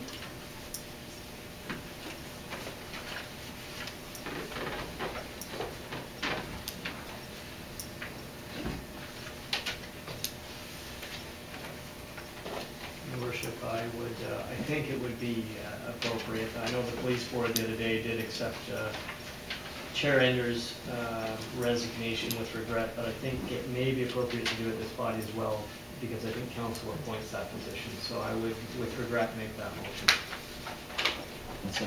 Councilor Green, seconds. And that I know that I personally have contacted Rob over it and that thanked him for the number of years of dedication. And that it's great having a person that put the amount of consideration into the job. Okay, all those in favor of the motion? Carried. Councilor Bailey. A few questions for the bills that we're paying. We have here one for Berry Service Station for rental repairs on Wingham Parks. For the rental repairs for $1,736 on page 1. Okay, so the rental repairs, if you remember over the summer months, we rented a truck for 4 months instead of adding a truck to our fleet. And so that is the rental repairs bill for that. So we did $1,700 damage to a truck over 4 months? No, that is the invoice for the rental. Oh, for the rental. Yes, sorry. I think it's rental / repairs. I think that's what it is. They clump together their invoices when they put them on here. I'd have to go back to the actual individual invoice to confirm that, but I'm pretty sure that's what that is. Okay. I have another one here. Actually, we have 2 of them here where we have, again, equipment rental. In 2 places, we're giving $25,000 for equipment rental. One's on page 1 again, a different page 1. And the other one's on page 2. Are you in water and sewer, Bernie, or where? What's that? Are you in water, sewer, or? No, I'm in accounts payable. Yep. Yes, I know, but there's 3 sections. What's the number? The check number? No, 002512 for one. VG, 002512 for the other. $25,000 each. Yes, so what that is, it's $25,000 per water, per sewer. It's transferred to the works for the use of the loaders. Oh, just interviewing. Yes.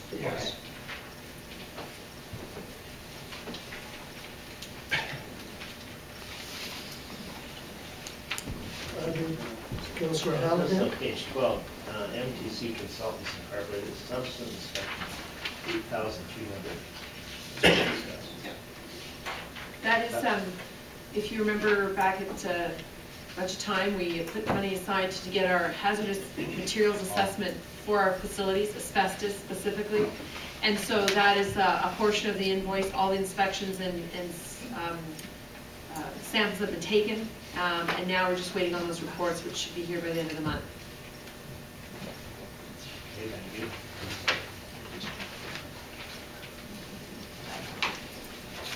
Is there anything else, or? Motion to leave. Mr. Campbell? Councillor,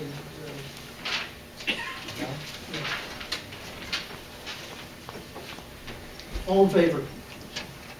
Carried.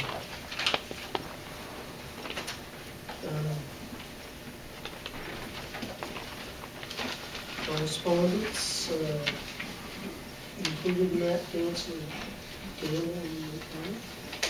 What's that? Was the correspondence to be included? Yes. Okay. Committee reports, number one, North Huron Police Services Board. Anything extra to what was in the report, written report? I'll answer any questions. The chief did table a draft budget that the board will be taking a month to look over, and then it will be passed along to Donna in November. If there's no questions, moving to bylaws. Bylaw number 64, being a bylaw to authorize the Reeve Clerk to sign on behalf of council a lease agreement with the corporation of the Township of North Huron and Bell Building for installation of a new telecommunications tower at the Public Works facility in Blythe. Move for second and third reading. Councillor Bodden and Councillor Bailey. Any discussion? All in favor? Carried. Bylaw number 65, being a bylaw to authorize the Reeve Clerk to sign on behalf of council an agreement with Canada Post for e-post service in order to offer residents the option to receive their utility bills, water and wastewater, property tax bills, and related documents electronically. So Gary, would we add to that, subject to the Sure. Subject to previous motion. For second and third. Deputy Reeve and Councillor McGowan. Any discussion? All in favor? Carried. Bylaw number 66, being a bylaw to authorize the Reeve Clerk to sign on behalf of the council an asset donation agreement between the corporation of the Township of North Huron and Canadian Pacific Railway Company. Stephanie, do you want to bring some more information? Sure. This is simply a donation from CP Rail of a used container that we would use for training purposes at the ESTC. They are containers that are no longer in service, that they have no use for. We issue a receipt for, I believe it's $2,400 based on their value, and it's our responsibility to transport it here. And Sparling's Propane has agreed to do that at a nominal fee. So it just allows us one more opportunity to build our apparatus as a donation that doesn't cost us anything. Councillor Allen? and Councillor Bodden. Any discussion? All in favor? Carried. Council reports and inquiries. Councillor McGowan? 2 items, if I might. I'm glad to see again we're streaming the council meeting again tonight. And one of the things that I think that council should consider is perhaps an adjustment to the procedural bylaw. I think it's important now that the meetings are being streamed, that when we get to the public gallery comments and questions period, that public gallery are required to stay and identify themselves and step to the podium to ask whatever questions they may have of council. So I'd like that to see that contemplated by council, because for those watching from home, I mean, to hear voices from off camera is a little unnerving. You don't know who's doing the talking. So I think it's important. I did watch a little bit of the one last meeting, and it was clear you could see Rick that was standing at the podium doing the talking, and did identify himself. So I just think that's important for the general public who may not want to come out, but they want to follow from home, just to know who's doing the speaking.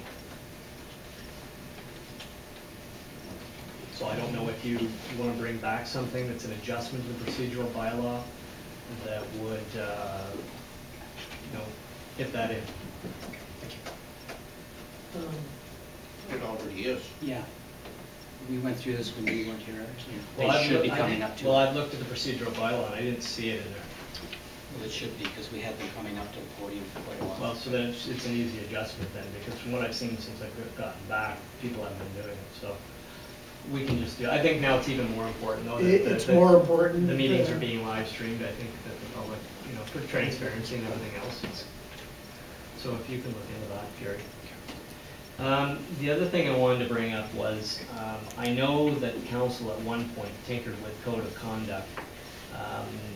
And not that anything's been going wrong at all, I don't want to give anybody the wrong impression, but most organizations do now have codes of conduct. I understand that we have codes of conduct for our own employees.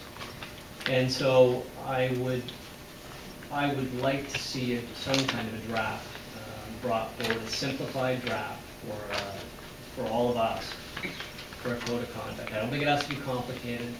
I brought mine from work to give to Gary. He can look through it. Some of it's not pertinent, but you can get a general flavor for what they should look like. All organizations now have them, and I think that council should be held to the same level in regards the municipal employees or any other corporation. So I just ask that that be considered, and maybe the clerk will bring something back to the next meeting. Councillor Vaughn. I'd just like to respond to that. We went through quite a lengthy exercise working at a code of conduct. And the initial drafts that came out they would have hamstrung us. There were so many conditions and unpredictable kinds of things and very specific actions that could unwittingly cause delays and so on. So I'm not opposed to this, but the feeling at the time was that the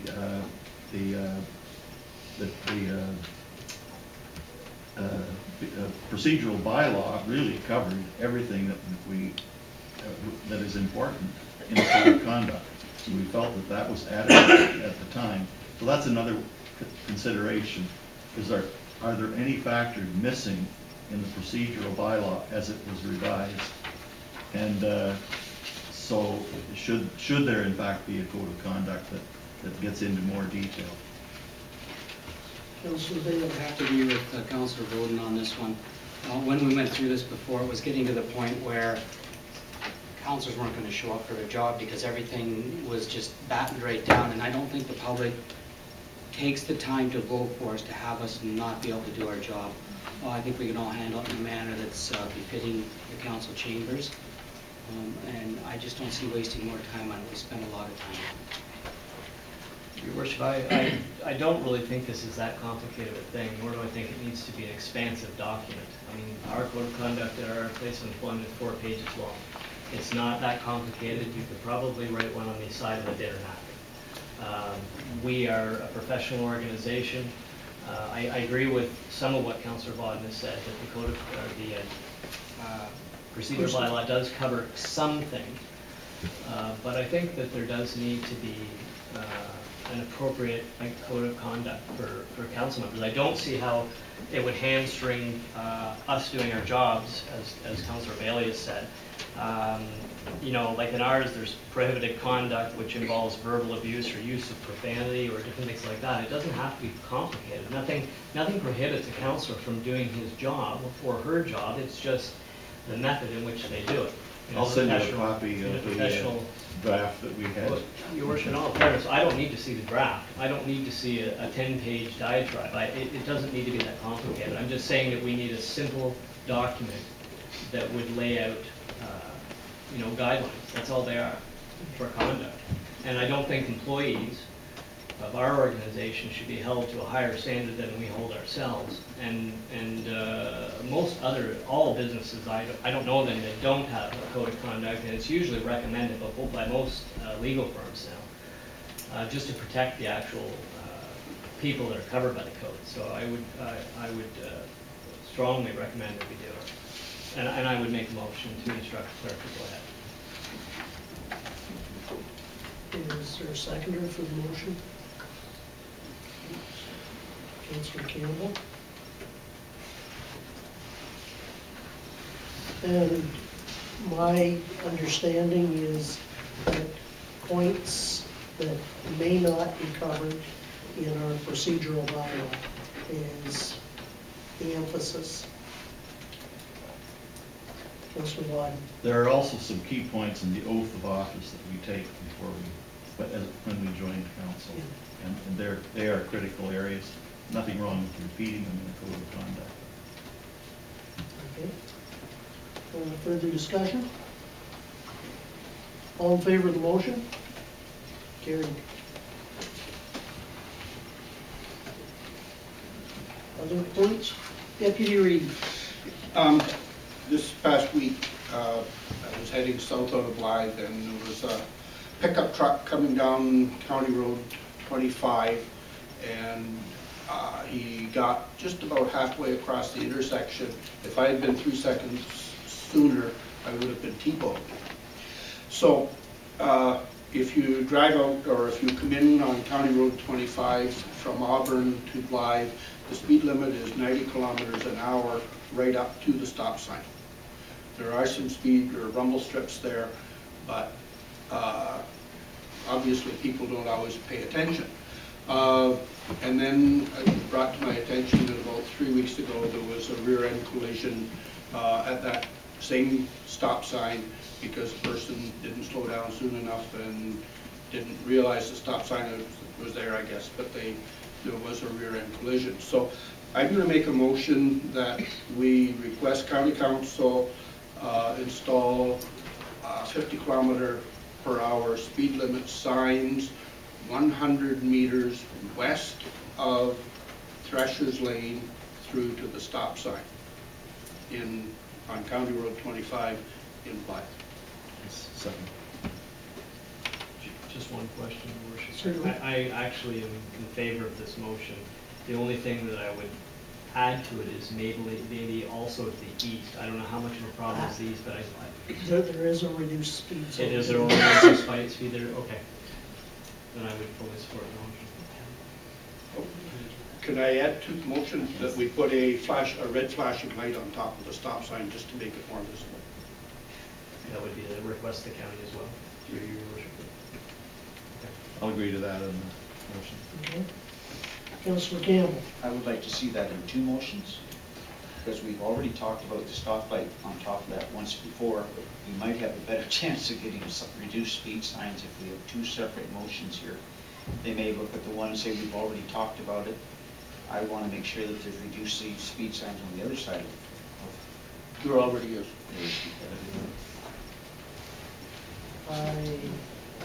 You can leave it as one motion, but I think that I don't think it'll get thrown in. I'll do my best to make sure it doesn't. Councillor Heller. The county will put the 50 kilometer out. It is the county. At what they say it is, we can't say where It's their road. It will be according to county policy. Exactly. For basically, what you're asking for is the reduced speed zones according to county policy. Got that, Gary? Thank you. Second. Councillor McGowan? I thought you already had it. Yeah. I second. Yeah, we do have one. I second. Oh, okay, we're ready. All in favor? Carried. Yes. Just an observation, and over the last couple of weeks in the Blythe Campground, there have been four-wheel pickup trucks driving through the campground doing donuts fueled by testosterone and Coors Light. And I just, it's something that we need to be aware of, and I guess if the press would pick it up, there's somebody knows who is doing it, and I would like to somehow to be able to go back to them and say that you're responsible for the damage. Your Worship, I would recommend that we contact our community liaison officer about this. Make them aware, make the OPP aware of the situation. It's obviously very serious, and have them keep a closer eye if possible. This last incident, they burned a whole lot of donuts behind Shed 3, and they also took down a tree. There's also somebody with really deep gloves on a four-wheeler that think that the wet soccer field is their playground. Noted. Councillor Bodden? I haven't looked at our bylaws on the website recently, but once in a while, when I want to look up an old bylaw, it's a very onerous task to find it. What I would like to have investigated is the feasibility of having a bylaw database set up so that we could find not only the number of the bylaw, but the main subject of the bylaw, so that we could look in a meaningful and easy way to find a particular bylaw, going right back through all the ones that are listed. A further suggestion to look at is OCRing those bylaws so that we could do a word search on them to further investigate, looking for material as part of our research.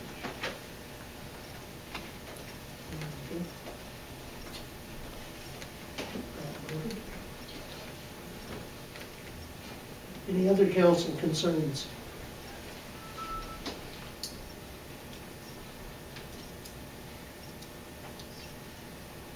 Okay, thank you. Move to the clerk administrator's report.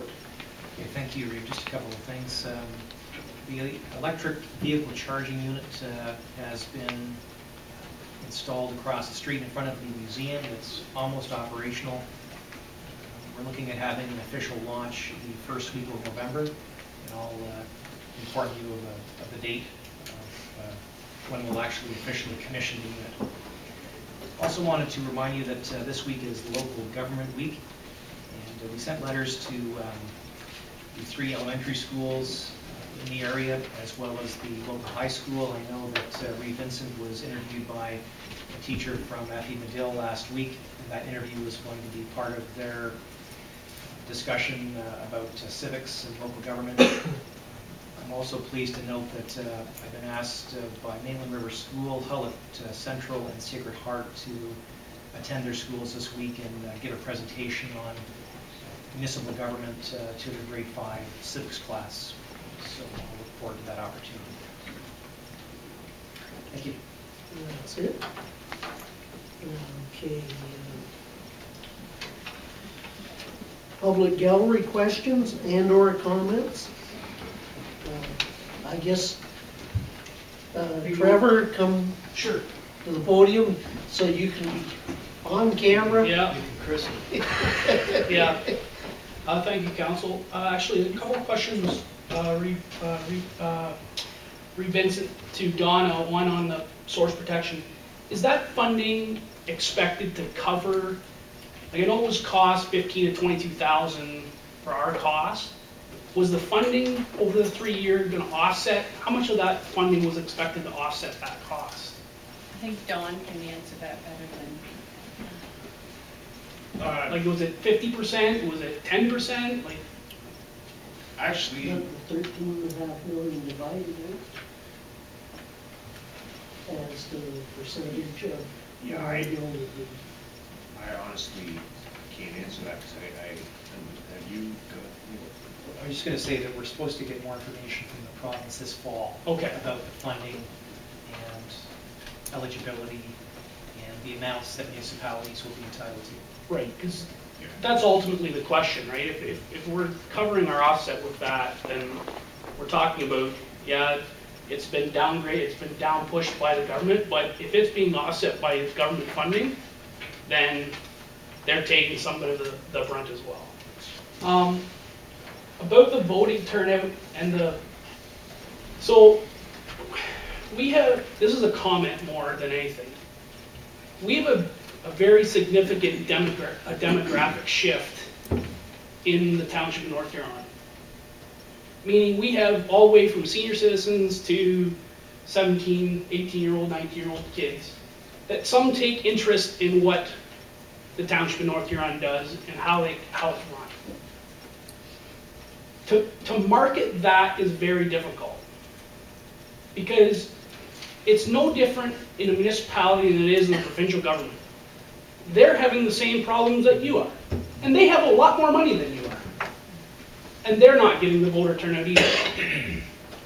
Risk mitigation is the biggest thing. Technology does a lot of things for a lot of people, but it also does a lot of things for nobody, depending on what your demographic is. Transportation and making voting accessible is number one for a lot of people, but a lot of it is making the decisions or making the information touch home.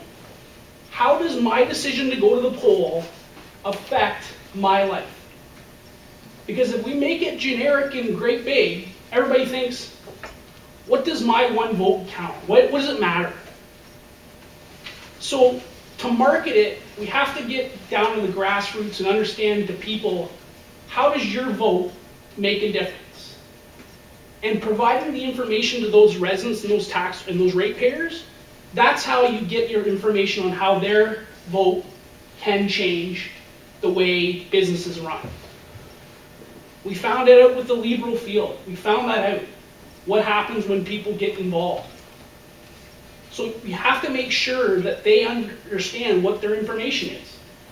And that's how you get them to the poll. Old or young, it doesn't matter. It's the same thing. Because what's interesting to a senior citizen may not be interesting to a 19-year-old, and vice versa. But it's got to be the majority of the vote has to be what's best with the township, and that's just the way. That's the only way you're going to get better voter turnout. And my last point was when Councillor McGowan talked about the code of conduct. As an employee of a company, if I was asked to sign a code of conduct, and I knew my employer didn't sign a code of conduct, I think I would be very, very disappointed. Regardless of whether you believe you're being hog-tied, whatever, well, maybe that employee thinks the same thing by you making it a condition of their employment by signing a code of conduct. So be careful when you say, I think our procedures or our bylaws already incorporate a lot of that stuff. Well, if they do, then you've already signed one. So you shouldn't be too upset about signing another one. So that's my comment with regards to the code of conduct. Okay? Thanks. Thanks, Charlie. And just before you start, Luke, I will say, in the mail today, I got a letter from the county planning department over the changes in environmental extraction that affects my property, so that it is moving slowly. Thank you for answering my question. Anyway, I'm Luke Schilder. I would like to know the update on the severance bylaw, what is in process, and are there any dates I should be aware of in the next little while? I have not received any dates, but as Reed Vincent said, we're in the process of putting the official plan review through the planning process, through which is a public process. I believe it's the intention of our planner to bring forward information at the November council meeting. It won't be the November 4th meeting, but maybe the November 18th meeting or the first council meeting in December. This continues to be a public process, and we want to make sure the community's informed. And I will keep asking questions. Yes. We will. Thank you. Thank you, Luke. Thank you for coming. Kenny? I'm not gonna go to the podium. You're the press, you don't have to. For You're the, all for the right. respect of my coworker, or my peers here. Denny Scott, the citizen, I have several questions. That's all right. Okay. Gary, when will you be at each school? This evening, call them later. I can talk to you later if you want, or you want it right now? Fantastic. That'd be great. As per Councillor Bodden's suggestion of needing a drastic increase in voter turnout from any change, what is the timeline the council will be looking at for that drastic turnout? Are you expecting to see a 30% increase in a year, or in one voting cycle? I apologize, not a year. I'm not going to speak for council, but it would be nice to see from a 37% to at least bump up to somewhere in the 40s, like the high 40s in the first go around. So, I mean, I'm not unrealistic. I mean, voter turnout, as Trevor has mentioned, is a problem everywhere.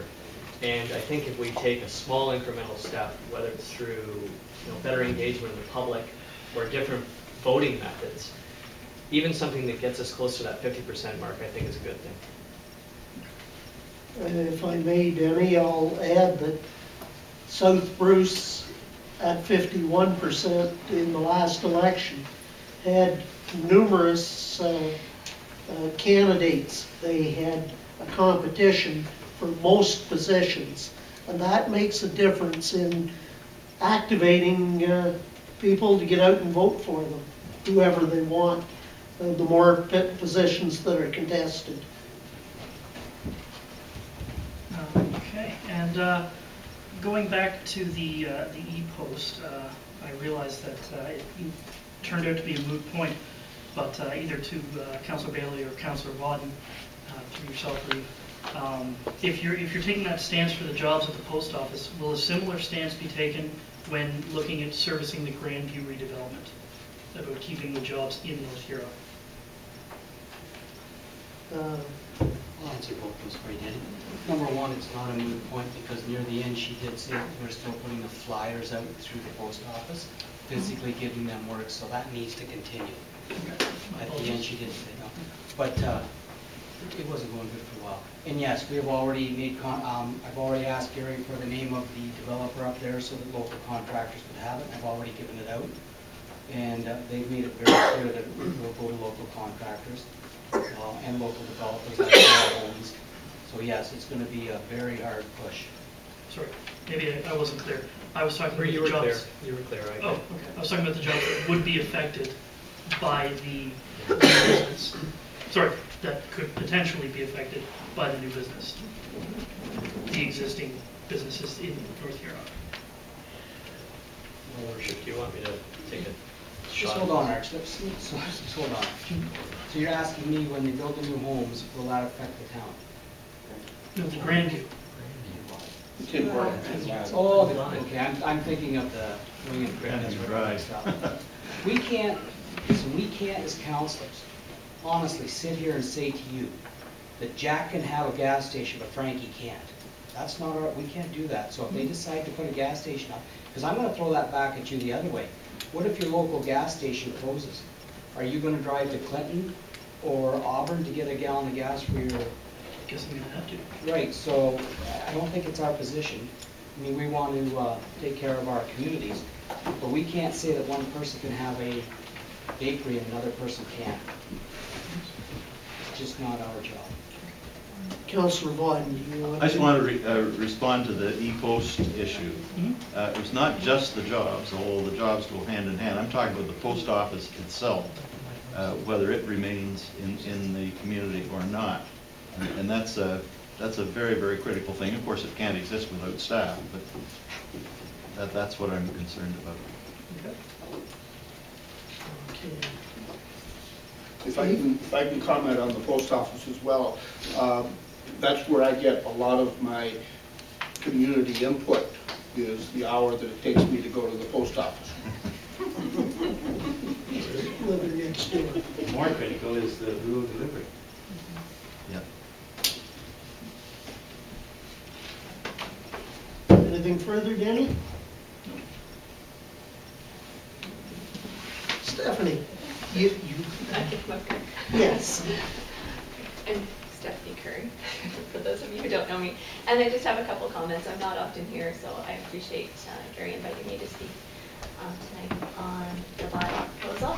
And my feedback as maybe a different demographic than many of the people who are relying on the post office, I have to tell you, the last bill that I pay each month is a water bill, because I get my mail probably once every 2 or 3 weeks, because everything comes to me electronically. So as much as many people rely on getting that paper in the mail, I don't even check my mailbox, because the only thing that comes is really the statement of my tax bill and my water bill. So that's food for thought. And as far as the Alice Monroe comment on the signs, I think it's fantastic that the community's coming together to do something. I hear what you're saying entirely, that it's so simple to put something on those signs. However, there's enough negative publicity in this town. I could see someone jumping forward and going, oh, she wins a Nobel Prize, and all they do is put her name on the thing. So I think it's important to combine that effort before someone takes that and puts a spin on it to create a negative impact when it could be something so powerful. Thank you. Thank you. Anyone else?